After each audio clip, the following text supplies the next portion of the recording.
ਵਾਹਿਗੁਰੂ ਜੀ ਕਾ ਖਾਲਸਾ ਵਾਹਿਗੁਰੂ ਜੀ ਕੀ ਵਾਹਿਗੁਰੂ ਜੀ ਕੀ ਫਤਿਹ। ਜੀ। ਅਸੀਂ ਸਾਰੇ ਦੂਰੋਂ ਨੇੜੇ ਜੁੜੀਆਂ ਸੰਗਤਾਂ ਦਾ ਪੰਥ ਪੰਜਾਬ ਵੱਲੋਂ ਬਹੁਤ ਬਹੁਤ ਧੰਨਵਾਦ ਕਰਨਾ ਚਾਹੁੰਦੇ ਹਾਂ ਵੀ ਤੁਸੀਂ ਅੱਜ ਆਪਣਾ ਕੀਮਤੀ ਸਮਾਂ ਕੱਢ ਕੇ ਸਾਡੇ ਨਾਲ ਜੁੜੇ ਹੋ। ਅੱਜ ਦੀ ਜੋ ਪ੍ਰੋਗਰਾਮ ਹੈ, ਜੋ ਕਿ ਅਸੀਂ ਅੱਜ ਆਪਣੀ ਇੱਕ ਨਵੀਂ ਸੀਰੀਜ਼ ਸ਼ੁਰੂ ਕਰਨ ਜਾ ਰਹੇ ਹਾਂ, ਅਨਾਈਲੇਸ਼ਨ ਆਫ ਕਾਸਟ। ਤੇ ਸਾਡੀ ਟੀਮ ਦਾ ਮਕਸਦ ਸੀਗਾ ਵੀ ਆਪਾਂ ਜਦੋਂ ਕਈ ਵਾਰ ਆਪਾਂ ਪੰਜਾਬ ਦੀਆਂ ਗੱਲਬਾਤ ਕਰਦੇ ਹਾਂ, ਪੰਜਾਬ ਦੇ ਸਮੱਸਿਆਵਾਂ ਦੀਆਂ ਗੱਲਬਾਤ ਕਰਦੇ ਹਾਂ, ਪੰਥਕ ਤੌਰ ਤੇ ਜਾਂ ਅਦਰਵਾਈਜ਼ ਜੋ ਕਿ ਜਿਹੜਾ ਕਾਸਟ ਬੇਸਡ ਵਾਇਲੈਂਸ ਹੈਗਾ ਉਸ ਨੂੰ ਕਾਫੀ ਵਾਰ ਕਹਿ ਲਓ ਉਹਦੇ ਬਾਰੇ ਜਾਂ ਤਾਂ ਗੱਲਬਾਤ ਜਮਾ ਹੀ ਨਹੀਂ ਹੁੰਦੀ, ਜੇ ਹੁੰਦੀ ਹੈਗੀ ਆ ਉਹ ਪ੍ਰੋਪਰ ਤਰੀਕੇ ਨਾਲ ਨਹੀਂ ਕੀਤੀ ਜਾ ਪਾਉਂਦੀ। ਤਾਂ ਇਸ ਲਈ ਅਸੀਂ ਉਹਨੂੰ ਥੋੜਾ ਉਸ ਸਾਰੇ ਮਕਸਦ ਉੱਤੇ ਡੀਪ ਐਨਾਲਿਸਿਸ ਕਰਨ ਵਾਸਤੇ ਅਸੀਂ ਇੱਕ ਨਵੀਂ ਸੀਰੀਜ਼ ਸ਼ੁਰੂ ਕੀਤੀ ਹੈ, ਜਿਸ ਦਾ ਇਹ ਅੱਜ ਆਪਣਾ ਪਹਿਲਾ ਪ੍ਰੋਗਰਾਮ ਹੈ। ਇਸ ਪ੍ਰੋਗਰਾਮ ਨੂੰ ਹੋਸਟ ਕਰਨ ਵਾਸਤੇ ਮੇਰੇ ਨਾਲ ਭੈਣ ਜੀ ਜੁੜੇ ਨੇ, ਭੈਣ ਜੀ ਨਵਾਬ ਕੌਰ, ਜੋ ਕਿ ਅੱਜ ਦੇ ਵਿਸ਼ੇ ਤੇ ਅੱਜ ਦੇ ਆਪਣੇ ਜੋ ਬੁਲਾਰੇ ਹਨ ਉਹਨਾਂ ਬਾਰੇ ਸੰਗਤਾਂ ਨੂੰ ਸਾਰਿਆਂ ਨੂੰ ਦੱਸਣਗੇ। ਵਾਹਿਗੁਰੂ ਜੀ ਕਾ ਖਾਲਸਾ ਵਾਹਿਗੁਰੂ ਜੀ ਕੀ ਫਤਿਹ। ਵਾਹਿਗੁਰੂ ਜੀ ਕਾ ਖਾਲਸਾ ਵਾਹਿਗੁਰੂ ਜੀ ਕੀ ਫਤਿਹ। ਸਾਰੀ ਸੰਗਤ ਜਿਹੜੀ ਸਾਡੇ ਨਾਲ ਅੱਜ ਜੁੜੀ ਹੈ, ਸਾਰਿਆਂ ਦਾ ਬਹੁਤ ਬਹੁਤ ਧੰਨਵਾਦ। ਸਾਡੇ ਨਾਲ ਅੱਜ ਗੁਰਦੀਪ ਸਿੰਘ ਜੁੜੇ ਨੇ। Gurdeep Singh is a research scholar in Punjab University, Chandigarh. He does PhD, currently studies in Center of Human Rights and Duties of Punjab University. He is currently contributing in Singhu Morcha with a portable library to spread awareness among protesting farmers and laborers about their rights and challenges in the society. ਤੇ ਹੁਣ ਅਸੀਂ ਸਿੱਧਾ ਸਵਾਲ ਜਵਾਬ ਸ਼ੁਰੂ ਕਰਾਂਗੇ। ਗੁਰਦੀਪ ਵੀਰ ਜੀ, ਤੁਸੀਂ ਇੱਕ ਵਾਰ ਸੰਗਤ ਨਾਲ ਫਤਿਹ ਸਾਂਝੀ ਕਰ ਲਓ ਤੇ ਫਿਰ ਅਸੀਂ ਸਵਾਲ ਜਵਾਬ ਸ਼ੁਰੂ ਕਰਦੇ ਹਾਂ। ਸਤਿ ਸ਼੍ਰੀ ਅਕਾਲ ਜੀ ਸਾਰਿਆਂ ਨੂੰ। ਵਾਹਿਗੁਰੂ ਜੀ ਕਾ ਖਾਲਸਾ ਵਾਹਿਗੁਰੂ ਜੀ ਕੀ ਫਤਿਹ। ਜੈ ਭੀਮ। ਬੜਾ ਸ਼ਲਾਘਾਯੋਗ ਕਦਮ ਆ ਤੁਹਾਡੇ ਜਿਹੜੀ ਇਹ ਜਥੇਬੰਦੀ ਆ ਕਿ ਅਸੀਂ ਪੰਜਾਬ ਦੇ ਵਿੱਚ ਜਿਹੜਾ ਪੰਜਾਬ ਕਹਿੰਦੇ ਸੀ ਅਸੀਂ ਬਸਦਾ ਗੁਰਾਂ ਦੇ ਨਾਮ ਤੇ, ਉੱਥੋਂ ਅਸੀਂ ਸ਼ੁਰੂ ਕਰ ਰਹੇ ਹਾਂ ਕਿ ਅੱਜ ਅਸੀਂ ਇਹ ਚਰਚਾ ਸ਼ੁਰੂ ਕੀਤੀ ਹੈ ਕਿ ਇੱਥੇ ਜਿਹੜਾ ਜਾਤ ਪਾਤ ਆ ਜਿਹੜਾ ਉਹਦਾ ਬੀਜਨਾਸ ਕਿੱਦਾਂ ਹੋਣਾ। ਇਹ ਬੜਾ ਵਧੀਆ ਉਪਰਾਲਾ ਤੇ ਉਮੀਦ ਆ ਕਿ ਇਸ ਨੂੰ ਅਸੀਂ ਇਸ ਜਿਹੜੀ ਇਹ ਵਿਸ਼ਾ ਸ਼ੁਰੂ ਕੀਤਾ ਇਹਨੂੰ ਅੱਗੇ ਤੱਕ ਲੈ ਕੇ ਜਾਵਾਂਗੇ।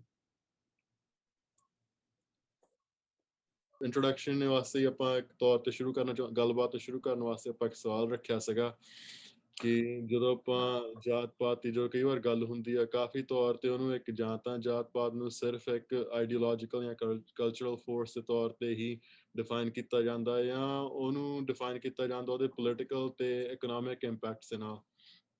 ਅਸੀਂ ਚਾਹੁੰਦੇ ਸੀ ਵੀ ਜਿਹੜੇ ਆਪਣੇ ਨਾਲ ਅੱਜ ਜੁੜੇ ਹੋਏ ਸੰਗਤਾਂ ਵਿੱਚੋਂ ਸਰੋਤੇ ਜਿਹੜੇ ਅਨਫੈਮਿਲੀਅਰ ਨੇ ਕਾਨਸੈਪਟ ਦੇ ਨਾਲ, ਜੇ ਤੁਸੀਂ ਇਹ ਕਾਨਸੈਪਟ ਬਾਰੇ ਗੱਲ ਕਰ ਸਕਦੇ ਹੋ ਤੇ ਅੱਜ ਦੀ ਸੋਸਾਇਟੀ ਦੇ ਵਿੱਚ ਇਹ ਕਿੱਦਾਂ ਫੰਕਸ਼ਨ ਤੇ ਆਪਰੇਟ ਕਰਦੀ ਹੈ।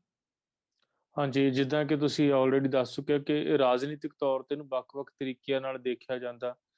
ਜਿਵੇਂ ਜ਼ਿਆਦਾਤਰ ਲੈਫਟਿਸਟ ਅਲੱਗ ਤਰੀਕੇ ਨਾਲ ਦੇਖਦੇ ਨੇ ਤੇ ਜਿਹੜੇ ਆਪਣੇ ਜਦੋਂ RSS ਵਾਲੇ ਇਹਨੂੰ ਅਲੱਗ ਤਰੀਕੇ ਨਾਲ ਦੇਖਦੇ ਨੇ। ਕੋਈ ਇਹਨਾਂ ਨੂੰ ਕਹਿੰਦਾ ਕਿ ਮੁਗਲਾਂ ਤੋਂ ਆਈ ਆ ਤੇ ਕੋਈ ਕਹਿੰਦਾ ਕਿ ਅੰਗਰੇਜ਼ਾਂ ਦੇ ਨੇ ਇਹਨਾਂ ਦੇ ਜਿਹੜੇ ਉਹਨਾਂ ਨੂੰ ਇਹਨਾਂ ਦੀ ਜਿਹੜੇ ਹੈਗੇ ਸੀ ਗ੍ਰੰਥਾਂ ਦੇ ਵਿੱਚ ਛੇੜਛਾੜ ਕੀਤੀ ਆ। ਪਰ ਅਸੀਂ ਅਗਰ ਦੇਖਦੇ ਹਾਂ ਜਿੱਦਾਂ ਬਾਬਾ ਸਾਹਿਬ ਡਾਕਟਰ ਅੰਬੇਡਕਰ ਜੀ ਨੇ ਇੱਕ ਬੁੱਕ ਲਿਖੀ ਸੀ ਰਿਡਲਸ ਆਫ ਹਿੰਦੂਇਜ਼ਮ, ਤੇ ਉਹਦੇ ਵਿੱਚ ਵੀ ਉਹ ਡਿਫਾਈਨ ਕਰਦੇ ਨੇ ਤੇ ਸਾਨੂੰ ਪਤਾ ਕਿ ਇਹ ਆਈ ਕਿੱਥੋਂ ਆ। ਜਿਹੜੇ ਇਹਨਾਂ ਦੀ ਸਕ੍ਰਿਪਟ ਸੀ, ਮਨੂ ਸਮ੍ਰਿਤੀ ਸੀ, ਸ਼ਰੂਤੀ ਸੀ ਤੇ ਹੋਰ ਜਿਹੜੇ ਏਦਾਂ ਦੇ ਗ੍ਰੰਥ ਸੀ, ਉੱਥੋਂ ਇਹ ਆਈ ਆ ਜਿਹੜੇ ਕਿ ਇਨਇਕੁਐਲਿਟੀ ਦੇ ਬੇਸਡ ਸੀ, ਜਿਹਦੇ ਵਿੱਚ ਇਹ ਸੀ ਕਿ ਜਿਹੜਾ ਇਹ ਕਾਸਟਿਜ਼ਮ ਨੂੰ, ਕਾਸਟ ਜਾਤ ਪਾਤ ਨੂੰ ਮੰਨਦਾ ਵੀ ਨਹੀਂ ਹੈਗਾ, ਜਿਹੜਾ ਇਹਦੇ ਤੇ ਸਵਾਲ ਉਠਾਉਂਦਾ ਤੇ ਉਹਦੇ ਲਈ ਵੀ ਦੰਡ ਦਿੱਤੇ ਹੋਏ ਸੀ ਕੁਛ। ਤੇ ਇਹਦੇ ਲਈ ਸੁਪੀਰੀਅਰਿਟੀ ਤੁਸੀਂ ਦੇਖੋਗੇ ਕਿ ਇੱਕ ਹਾਇਰਾਰਕੀ ਬਣਾਈ ਹੋਈ ਸੀ। ਤੇ ਅੱਜ ਉਹਦੇ ਜਿਹੜੇ ਰੂਪ ਨੇ, ਅੱਜ ਨੋ ਡਾਊਟ ਆਪਾਂ ਕਹਿੰਦੇ ਆ ਕਿ ਗਲੋਬਲਾਈਜੇਸ਼ਨ ਹੋ ਗਈ ਆ ਤੇ ਜਿਹੜਾ ਪੂਰਾ ਸੰਸਾਰ ਆ ਸੁੰਗੜਦਾ ਜਾ ਰਿਹਾ, ਇੰਟਰਨੈਟ ਦਾ ਜ਼ਮਾਨਾ। ਪਰ ਇਹਦੇ ਜਿਹੜੇ ਮੋਡ ਆਫ ਜਿਹੜੇ ਕਾਸਟਿਜ਼ਮ ਦੇ ਨੇ ਉਹ ਵੀ ਚੇਂਜ ਹੋ ਚੁੱਕੇ ਨੇ। ਅਸੀਂ ਦੇਖਿਆ ਕਿ ਕਿਸ ਤਰੀਕੇ ਨਾਲ ਲੋਕਾਂ ਨੂੰ ਜਿਹੜਾ ਬਾਹਰ ਕੀਤਾ ਜਾਂਦਾ ਕਈ ਚੀਜ਼ਾਂ ਤੋਂ, ਕਈ ਸਹੂਲਤਾਂ ਤੋਂ, ਤੇ ਅਗਰ ਕੋਈ ਆਵਾਜ਼ ਉਠਾਉਂਦਾ ਤਾਂ ਉਹਦੇ ਖਿਲਾਫ ਤੇ ਉਹਨਾਂ ਨੇ ਅਲੱਗ-ਅਲੱਗ ਤਰੀਕੇ ਦੇ ਨਾਲ ਉਹਨੂੰ ਫਸਾਇਆ ਜਾਂਦਾ।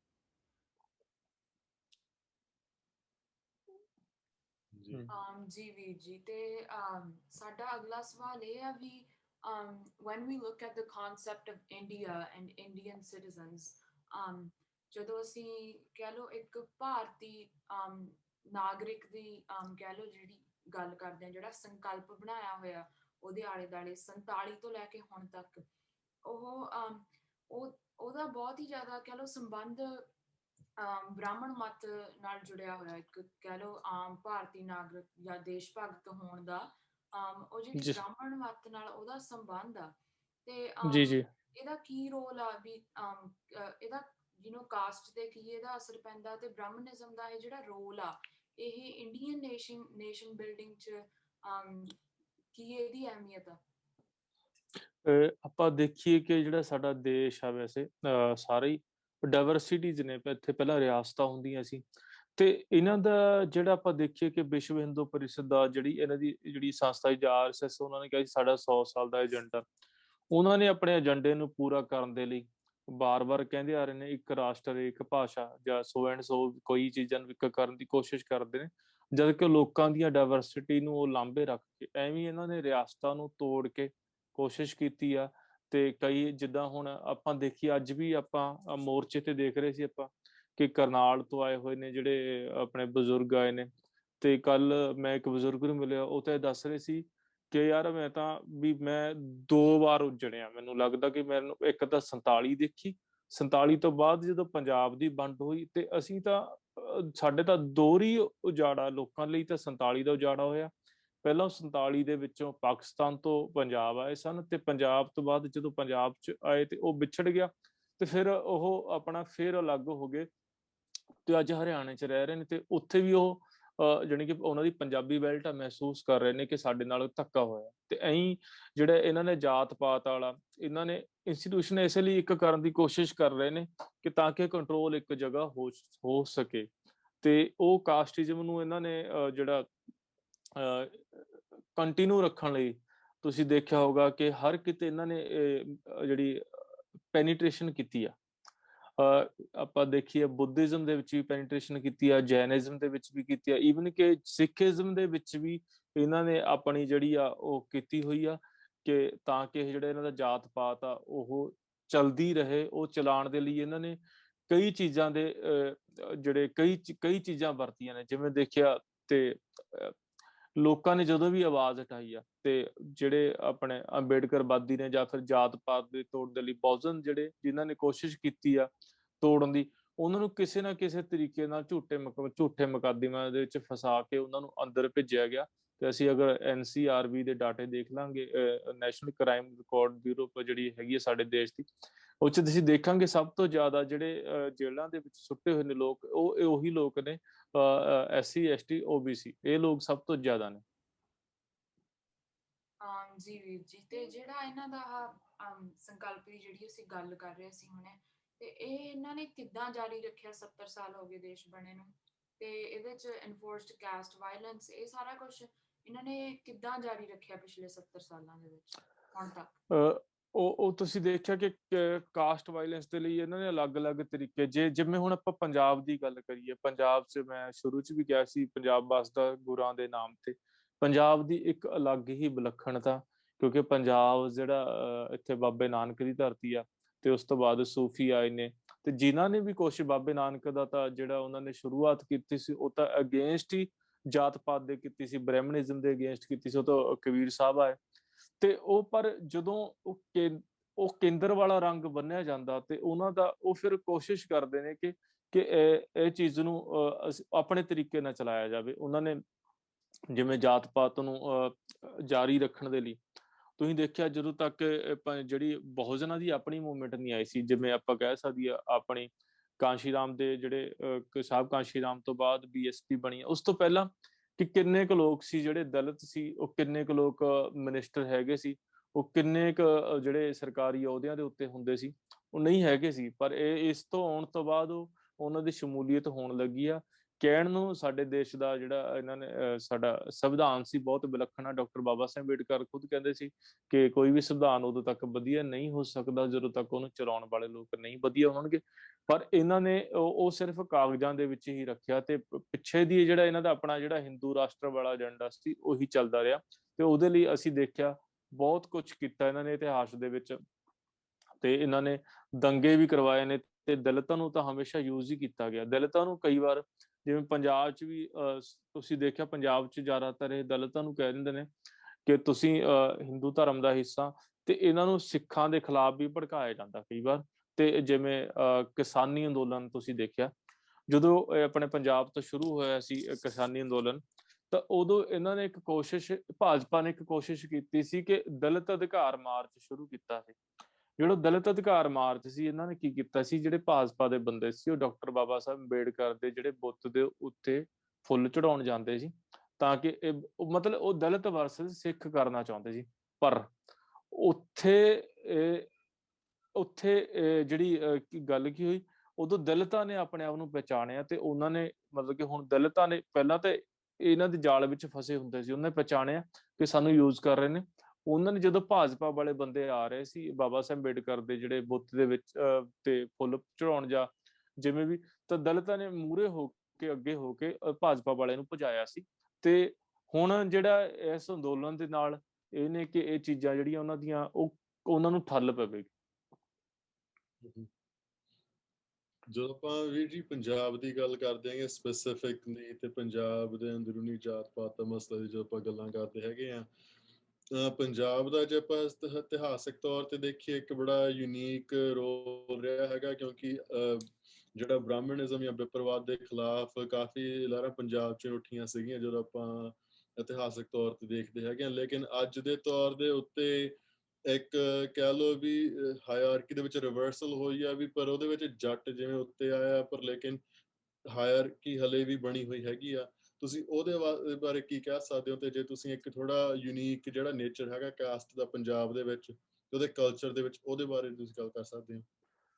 ਆਪਾਂ ਪਹਿਲੀ ਤਾਂ ਗੱਲ ਇਹੀ ਹੈ, ਤੁਸੀਂ ਦੇਖੋਗੇ ਕਲਚਰ ਤੇ ਸੋਸ਼ਲ ਵੀ ਦੇਖਦੇ ਆ ਕਿ ਪੰਜਾਬ ਦੇ ਪਿੰਡਾਂ 'ਚ ਅਗਰ ਜਾ ਕੇ ਦੇਖਾਂਗੇ ਤੇ ਦਲਿਤਾਂ ਦੇ ਮੁਹੱਲੇ ਅਲੱਗ ਨੇ, ਤੇ ਉਹ ਮੁਹੱਲੇ ਅਲੱਗ ਨੇ, ਜਿਹੜੇ ਸ਼ਮਸ਼ਾਨ ਘਾਟ ਨੇ ਉਹ ਅਲੱਗ ਨੇ, ਤੇ ਗੁਰਦੁਆਰਾ ਸਾਹਿਬ ਵੀ ਅਲੱਗ ਬਣਾਏ ਹੋਏ ਨੇ। ਪਹਿਲੀ ਗੱਲ ਤਾਂ ਇੱਥੋਂ ਹੀ ਸਾਨੂੰ ਪਤਾ ਲੱਗ ਜਾਊਗਾ ਕਿ ਸਟਰਕਚਰ ਕਿੱਦਾਂ ਦਾ। ਦੂਸਰੀ, ਇਹਦੇ ਪਿੱਛੇ ਮੈਨੂੰ ਲੱਗਦਾ ਕਿ ਸਿੱਖੀ ਨੂੰ ਸ਼ਾਇਦ ਜਿਹੜੇ ਆਪਣੇ ਪੰਜਾਬ ਦੇ ਸਿੱਖ ਨੇ ਉਹਨਾਂ ਨੇ ਵੀ ਨਹੀਂ ਸਮਝਿਆ ਹੈਗਾ। ਉਹਨਾਂ ਨੇ ਵੀ ਗੁਰੂਆਂ ਨਾਲ, ਮੈਂ ਤਾਂ ਕਹੂੰਗਾ, ਵਿਸ਼ਵਾਸਘਾਤ ਕੀਤਾ, ਕਿਉਂਕਿ ਉਹਨਾਂ ਨੂੰ ਫਿਰ ਬਾਰ-ਬਾਰ ਸਿੱਖ ਕਹਾਉਣ ਦਾ ਵੀ, ਮੈਨੂੰ ਤਾਂ ਇਹ ਵੀ ਲੱਗ ਰਿਹਾ, ਮੇਰੇ ਆਪਣੇ ਵਿਚਾਰ ਨੇ, ਕਿ ਨਹੀਂ ਹੱਕ ਹੈਗਾ। ਜਿਹੜੇ ਜਦੋਂ ਸਿੱਖੀ ਦੇ ਉੱਤੇ ਪੂਰਾ ਨਹੀਂ ਉਤਰਦੇ ਹੈਗੇ। ਅਸੀਂ ਦੇਖਿਆ ਕਿ ਜਿਹੜਾ ਇੱਕ ਗੱਲ ਹੋਰ, ਜਿਵੇਂ ਆਪਾਂ ਕਹਿੰਦੇ ਹਾਂ ਕਿ ਜਿਹੜੇ ਬ੍ਰਾਹਮਣਿਜ਼ਮ ਆ, ਇਹ ਖੁਦ ਡਾਇਰੈਕਟ ਨਹੀਂ ਆ ਕੇ ਅਟੈਕ ਕਰਦੇ, ਕਿਸੇ ਦੇ ਥਰੂ ਕਰਦੇ ਨੇ। ਤੇ ਪੰਜਾਬ ਦੇ ਵਿੱਚ ਇਹਨਾਂ ਨੇ, ਜਿਹੜੇ ਜੱਟ ਨੇ, ਉਹਨਾਂ ਨੂੰ ਮੋਹਰਾ ਬਣਾਇਆ ਹੋਇਆ ਜੱਟਾਂ ਦੇ ਥਰੂ। ਜ਼ਿਆਦਾਤਰ ਅਸੀਂ ਦੇਖਦੇ ਹਾਂ ਐਟਰੋਸਿਟੀ ਦੇ ਕੇਸ ਦੇਖਾਂਗੇ ਕਿ ਦਲਿਤ ਦੇ ਉੱਤੇ ਜਿਹੜੀ ਐਟਰੋਸਿਟੀ ਹੈ ਜੱਟਾਂ ਤੋਂ ਹੀ ਕਰਵਾਈ, ਜੱਟ ਹੀ ਕਰਦੇ ਨੇ, ਕਿਉਂਕਿ ਇਹਨਾਂ ਨੂੰ ਜਾਂ ਇਹਨਾਂ ਦਾ ਜਿਵੇਂ ਕਲਚਰ ਸੀ, ਆਪਾਂ ਭੈਣ ਨੇ ਪਹਿਲਾਂ ਸਵਾਲ ਪੁੱਛਿਆ ਸੀ, ਮੈਨੂੰ ਲੱਗਦਾ ਉਹ ਕਲਚਰ ਦੇ ਵਿੱਚ ਵੀ ਜਿਹੜੀ ਪੈਨੀਟ੍ਰੇਸ਼ਨ ਸੀ, ਉਹ ਪੈਨੀਟ੍ਰੇਸ਼ਨ ਕੀਤੀ ਹੈ ਕਿ ਇਹਨਾਂ ਦੇ ਲਈ ਗਾਣੇ ਏਦਾਂ ਦੇ ਬਣਾ ਦੇਣੇ ਕਿ ਤੁਹਾਡੇ ਕੋਲ ਤੁਸੀਂ ਬੰਦੂਕਾਂ ਰੱਖ ਸਕਦੇ ਹੋ, ਜਾਂ ਔਰਤਾਂ ਦੇ ਖਿਲਾਫ ਹੋ ਗਿਆ। ਤੇ ਇੱਕ ਝੂਠਾ ਜਿਹਾ ਆਪਣਾ ਕੀ ਕਹਿੰਦੇ ਨੇ, ਝੂਠੀ ਸ਼ੋਹਰਤ ਦੇ ਨਾਲ ਇਹ ਜੀਂਦੇ ਰਹੇ ਨੇ। ਤੇ ਉਹ ਸ਼ੋਹਰਤ ਦੇ ਨਾਲ, ਕਿਉਂਕਿ ਇਹਨਾਂ ਨੇ ਉਹੀ ਕੰਮ ਕੀਤਾ ਜਿਹੜਾ ਮਨੂ ਸਮ੍ਰਿਤੀ ਦੇ ਵਿੱਚ ਬ੍ਰਾਹਮਣਵਾਦ ਚਾਹੁੰਦਾ ਸੀ ਕਿ ਕਿਸੇ ਨੂੰ ਦਬਾਉਣ ਦੇ ਲਈ ਉਹਨਾਂ ਨੂੰ ਕਿੱਦਾਂ ਦਬਾਇਆ ਜਾ ਸਕਦਾ। ਤੇ ਉਹਨਾਂ ਨੇ ਜਿਹੜਾ ਕੋਈ ਇਹਨਾਂ ਦੇ ਖਿਲਾਫ ਆਵਾਜ਼ ਉਠਾਉਂਦਾ ਸੀ, ਉਹਨੂੰ ਕੁੱਟਿਆ ਵੀ ਗਿਆ, ਮਾਰਿਆ ਵੀ ਗਿਆ। ਤੁਸੀਂ ਇਹ ਵੀ ਦੇਖਿਆ ਹੋਊਗਾ ਕਿ ਪਿੰਡਾਂ 'ਚ ਕੀ ਹੁੰਦਾ ਕਿ ਇੱਕ ਤਾਂ ਮੁਹੱਲੇ ਅਲੱਗ ਨੇ। ਜੇ ਕੋਈ ਮੁੰਡਾ ਕਈ ਵਾਰ ਤੇ ਇਹ ਵੀ ਹੁੰਦਾ ਕਿ ਜੋ ਕਿ ਦਲਿਤ ਬੰਦਾ ਉੱਧਰ ਜਾਂਦਾ, ਤੇ ਕਿਸੇ ਦੇ ਖੇਤਾਂ ਦੇ ਵਿੱਚ ਵੀ ਜਾਂਦਾ, ਕਿਉਂਕਿ ਦਲਿਤਾਂ ਕੋਲ ਆਪਣੀ ਜ਼ਮੀਨ ਨਹੀਂ ਹੈਗੀ, ਤੇ ਜ਼ਮੀਨ ਦੇ ਸਿਰ ਦੇ ਉੱਤੇ ਸਾਰਿਆਂ ਨੇ ਆਪਣਾ ਜਿਹੜਾ ਗੁਜ਼ਾਰਾ ਕਰਨਾ, ਕਿਉਂਕਿ ਉਹ ਤਾਂ ਕੁਦਰਤੀ ਸਾਧਨ ਨੇ। ਅਗਰ ਉਹਨਾਂ ਦੇ ਖੇਤਾਂ 'ਚ ਕੋਈ ਚਾਰਾ ਲੈਣ ਜਾਂਦਾ ਤਾਂ ਉਹਨਾਂ ਨੂੰ ਕਈ ਵਾਰ ਕੁੱਟਿਆ ਵੀ ਜਾਂਦਾ। ਕੋਈ ਗੰਨਾ ਤੋੜ ਲੈਂਦਾ ਤਾਂ ਗੰਨਾ ਤੋੜਨ ਲਈ ਵੀ ਬਦਲੇ ਵੀ ਕੁੱਟਿਆ ਜਾਂਦਾ। ਕੋਈ ਹੋਰ ਫਰੂਟ ਵਗੈਰਾ ਅਮਰੂਦ ਤੋੜਦਾ ਤੇ ਉਹਦੇ ਬਦਲੇ ਵੀ ਉਹਨਾਂ ਨੂੰ ਕੁੱਟਿਆ ਜਾਂਦਾ। ਤੇ ਈਵਨ ਇਸ ਤੋਂ ਇਲਾਵਾ ਜਿਹੜੀਆਂ ਔਰਤਾਂ ਨਾਲ ਵੀ ਖੇਤਾਂ ਦੇ ਵਿੱਚ ਕਾਫੀ ਜਲੀਲਤਾ ਉਹਨਾਂ ਨੂੰ ਦੇਖਣੀ ਪੈਂਦੀ ਆ। ਤੇ ਕਈ ਵਾਰ ਜਿਵੇਂ ਕਈ ਕੇਸ ਏਦਾਂ ਦੇ ਆਪਾਂ ਪੜ੍ਹਦੇ ਰਹਿੰਦੇ ਸੀ ਪੰਜਾਬ 'ਚ ਕਿ ਉਹਨਾਂ ਨੇ ਕੀ ਕੀਤਾ, ਜਿਹੜੇ ਆਪਾਂ ਕਹਿੰਦੇ ਆ ਸੋ ਕਾਲਡ ਅਪਰ ਕਾਸਟ ਨੇ ਪੰਜਾਬ 'ਚ, ਉਹਨਾਂ ਨੇ ਦਲਿਤਾਂ ਦੀਆਂ ਔਰਤਾਂ ਨੂੰ ਛੇੜਿਆ। ਜਦੋਂ ਇਹਨਾਂ ਨੇ ਉਹਨਾਂ ਦੇ ਖਿਲਾਫ ਇੱਕ ਕੇਸ ਆਇਆ ਸੀ ਮਾਨਸੇ ਦਾ, ਕਿ ਉਹ ਇੱਕ ਲੇਡੀਜ਼ ਆਪਣੇ ਉਹ ਕੁੜੀਆਂ ਦੇ ਨਾਲ ਮੇਲੇ ਦੇ ਵਿੱਚ ਗਈ ਤੇ ਉਹਨਾਂ ਨੇ ਉਹ ਕੁੜੀਆਂ ਨੂੰ ਛੇੜਿਆ, ਈਵ ਟੀਚਿੰਗ ਜਿੱਦਾਂ ਕਰਦੇ ਹੁੰਦੇ ਨੇ। ਤੇ ਜਦੋਂ ਉਹਨੇ ਉਹਦਾ ਵਿਰੋਧ ਕੀਤਾ ਤਾਂ ਉਹਦੇ ਥੱਪੜ ਮਾਰੇਗਾ। ਥੱਪੜ ਮਾਰਨ ਤੋਂ ਬਾਅਦ ਉਹਨੇ ਜਦੋਂ ਪੁਲਿਸ ਦੇ ਵਿੱਚ ਕੰਪਲੇਂਟ ਲਿਖਾਈ ਤਾਂ ਉੱਥੇ ਵੀ ਉਹਦੀ ਸੁਣਵਾਈ ਨਹੀਂ ਹੋਈ। ਉਲਟਾ ਉਹਨਾਂ ਨੇ ਪੁਲਿਸ ਦੀ ਸ਼ਹਿ ਤੇ ਆ ਕੇ ਉਹਨਾਂ ਨੂੰ ਕੁੱਟਿਆ ਤੇ ਬੰਦੇ ਦੀ ਅੱਖ ਕੱਢ ਦਿੱਤੀ ਗਈ ਸੀ ਤੇ ਉਹਦੀ ਅੱਖ ਦੁਬਾਰਾ ਉਹਦੀ ਅੱਖ ਨਹੀਂ ਬਣੀ ਹੈਗੀ। ਤੇ ਉਹ ਜਿਹੜੀ ਔਰਤ ਸੀ ਉਹਦੀ ਬਾਂਹ ਟੁੱਟ ਗਈ ਸੀ ਤੇ ਉਹਦੀ ਈਵਨ ਕਿ FIR ਦੇ ਵਿੱਚ ਜਿਹੜੇ ਕੇਸ ਸੀ, ਆਪਾਂ ਫੇਰ ਗੱਲ ਕਰਦੇ ਹਾਂ ਕਿ ਸਾਡੇ ਦੇਸ਼ ਵਿੱਚ SC ST ਐਕਟ ਬਣਿਆ ਹੋਇਆ ਪਰ SC ST ਐਕਟ ਦਰਜ ਵੀ ਨਹੀਂ ਕੀਤਾ ਗਿਆ ਸੀ। ਤੇ ਏਦਾਂ ਦੇ ਕਈ ਵਰਤਾਰੇ ਹੁੰਦੇ ਨੇ ਕਿ ਜਿਹੜੇ ਕਈ ਵਾਰ ਸ਼ਰਮ ਆਉਂਦੀ ਹੈ ਕਿ ਹਾਂ ਕਹਿਣ ਨੂੰ ਕਹਿੰਦੇ ਨੇ ਕਿ ਅਸੀਂ ਵੀ ਆਪਾਂ ਕਹਿੰਦੇ ਕਿ ਅਸੀਂ ਸਿੱਖ ਧਰਮ ਦਾ ਪ੍ਰਚਾਰ ਕਰਦੇ ਵੀ ਅਸੀਂ ਸਿੱਖ ਹਾਂ। ਪਰ ਉੱਥੇ ਜਦੋਂ ਇਹ ਹਰਕਤਾਂ ਹੁੰਦੀਆਂ ਨੇ ਫਿਰ ਹੁੰਦਾ ਕਿ ਨਹੀਂ ਯਾਰ, ਕਿ ਤੁਸੀਂ ਸਿੱਖ ਕਹਾਉਣ ਦੇ ਵੀ ਲਾਇਕ ਨਹੀਂ ਹੈਗੇ ਜਿੱਦਾਂ ਦੀ ਇਦਾਂ ਦੀਆਂ ਹਰਕਤਾਂ ਹੁੰਦੀਆਂ। ਜੀ ਵੀਰ ਜੀ, ਇਸੇ ਤੌਰ ਤੇ ਗੱਲ ਕਰਦੇ ਜੇ ਆਪਾਂ ਹੁਣ ਪੰਜਾਬ ਦੇ ਵਿੱਚ ਦੇਖੀਏ, ਜੇ ਹੁਣ ਆਪਣੇ ਦਲਿਤ ਭਾਈਚਾਰੇ ਨੂੰ ਬਹੁਜਨ ਭਾਈਚਾਰੇ ਚੋਂ ਜੇ ਆਪਾਂ ਪੋਲੀਟੀਕਲ ਮੋਬਿਲਾਈਜੇਸ਼ਨ ਦੀ ਗੱਲ ਕਰਦੇ ਹਾਂ ਤੇ ਰੈਜ਼ਿਸਟੈਂਸ ਬਿਲਡ ਕਰਨ ਦੀ ਗੱਲ ਕਰਦੇ ਹਾਂ ਵੀ ਇਹ ਸਾਰੇ ਕਹਿ ਲਓ ਵੀ ਜਿਹੜਾ ਇਹ ਸਾਰਾ ਜੋ ਸਿਸਟਮ ਆ ਉਹਦੇ ਅਗੇਂਸਟ ਤਾਂ ਉਹਦਾ ਅੱਜ ਦਾ ਕੀ ਸਥਿਤੀ ਹੈਗੀ ਆ, ਅੱਜ ਦਾ ਕੀ ਰੂਪ ਹੈਗਾ ਆ ਮੋਬਿਲਾਈਜੇਸ਼ਨ ਤੇ ਰੈਜ਼ਿਸਟੈਂਸ ਦਾ? ਦੇਖੋ ਇੱਕ ਤਾਂ ਵੀਰ ਜੀ ਦਲਿਤ ਤਾਂ ਅਲੱਗ, ਦਲਿਤ ਤਾਂ ਹੈ ਨੇ ਜਿਹੜੇ SC ਤੇ ST ਨੇ ਤੇ ਬਹੁਜਨ ਆਪਾਂ ਸਾਰੇ ਬਣ ਜਾਂਦੇ ਹਾਂ ਜਦੋਂ ਇਕੱਠੇ ਹੋ ਕੇ। SC ST OBC and Sikh minority ਸਾਰੇ ਆ ਜਾਂਦੇ ਨੇ, ਫਿਰ ਬਹੁਜਨ ਬਣ ਜਾਂਦੇ ਜਿਹਨੂੰ ਕਿ ਸ਼ਾਹਬ ਕਾਂਸੀ ਰਾਮ ਨੇ 85% ਦੱਸਿਆ ਸੀ ਤੇ ਬਾਕੀ ਜਿਹੜੇ ਹੈਗੇ ਨੇ 15% ਨੇ। ਤੇ ਇਹ ਰੈਸਿਸਟੈਂਸ ਤਾਂ ਐ ਆ ਕਿ ਰੈਸਿਸਟੈਂਸ ਹੈਗੀ ਆ ਪਰ ਉਹਨਾਂ ਕੋਲ ਸਾਧਨ ਨਾ ਹੋਣ ਕਰਕੇ, ਕਿਉਂਕਿ ਸਭ ਤੋਂ ਪਹਿਲਾਂ ਤਾਂ ਰੋਟੀ ਜਿਹੜੇ ਰੋਜ਼ੀ ਦੇ ਲਾਲੇ ਪਏ ਹੋਏ ਨੇ। ਇਹਦੇ ਲਈ ਮੈਨੂੰ ਲੱਗਦਾ ਕਿ ਕੋਈ ਬੰਦਾ ਜੇ ਮੈਂ ਕਹਾਂ ਕਿ ਮੇਰੇ ਤੇ ਤੁਸੀਂ ਅਤਿਆਚਾਰ ਨਾ ਕਹੋ, ਕੋਈ ਨਹੀਂ ਸੁਣੂਗਾ।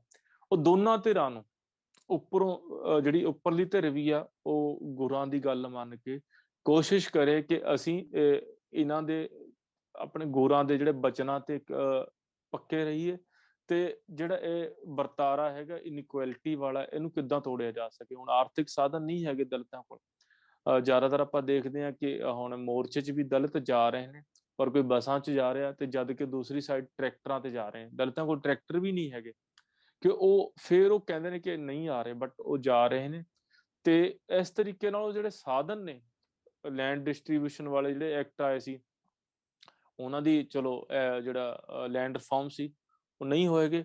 ਉਸ ਤੋਂ ਇਲਾਵਾ ਜਿਹੜੀ ਦੂਸਰੀ ਗੱਲ ਸੀ ਕਿ ਦਲਿਤ ਇੰਨੀ ਡਿਮਾਂਡ ਵੀ ਨਹੀਂ ਕਰਦੇ ਹੈਗੇ, ਉਹ ਤਾਂ ਸਿਰਫ ਗੁਜ਼ਾਰੇ ਜੋਗਾ। ਆਪਾਂ ਦੇਖਦੇ ਹਾਂ ਸਭ ਤੋਂ ਜ਼ਿਆਦਾ ਅਨਪੜ੍ਹ ਨੇ ਉਹਨਾਂ ਦੇ ਬੱਚੇ, ਉਹਨਾਂ ਦੀਆਂ ਔਰਤਾਂ ਦੇ ਨਾਲ ਬੇਪੱਤੀ ਹੁੰਦੀ ਆ ਤਾਂ ਤੇ ਕੁੱਟਮਾਰ ਵੀ ਕਈ ਵਾਰ ਹੁੰਦੀ ਆ, ਉਹ ਆਪਾਂ ਪਹਿਲਾਂ ਗੱਲ ਕਰ ਚੁੱਕੇ ਹਾਂ।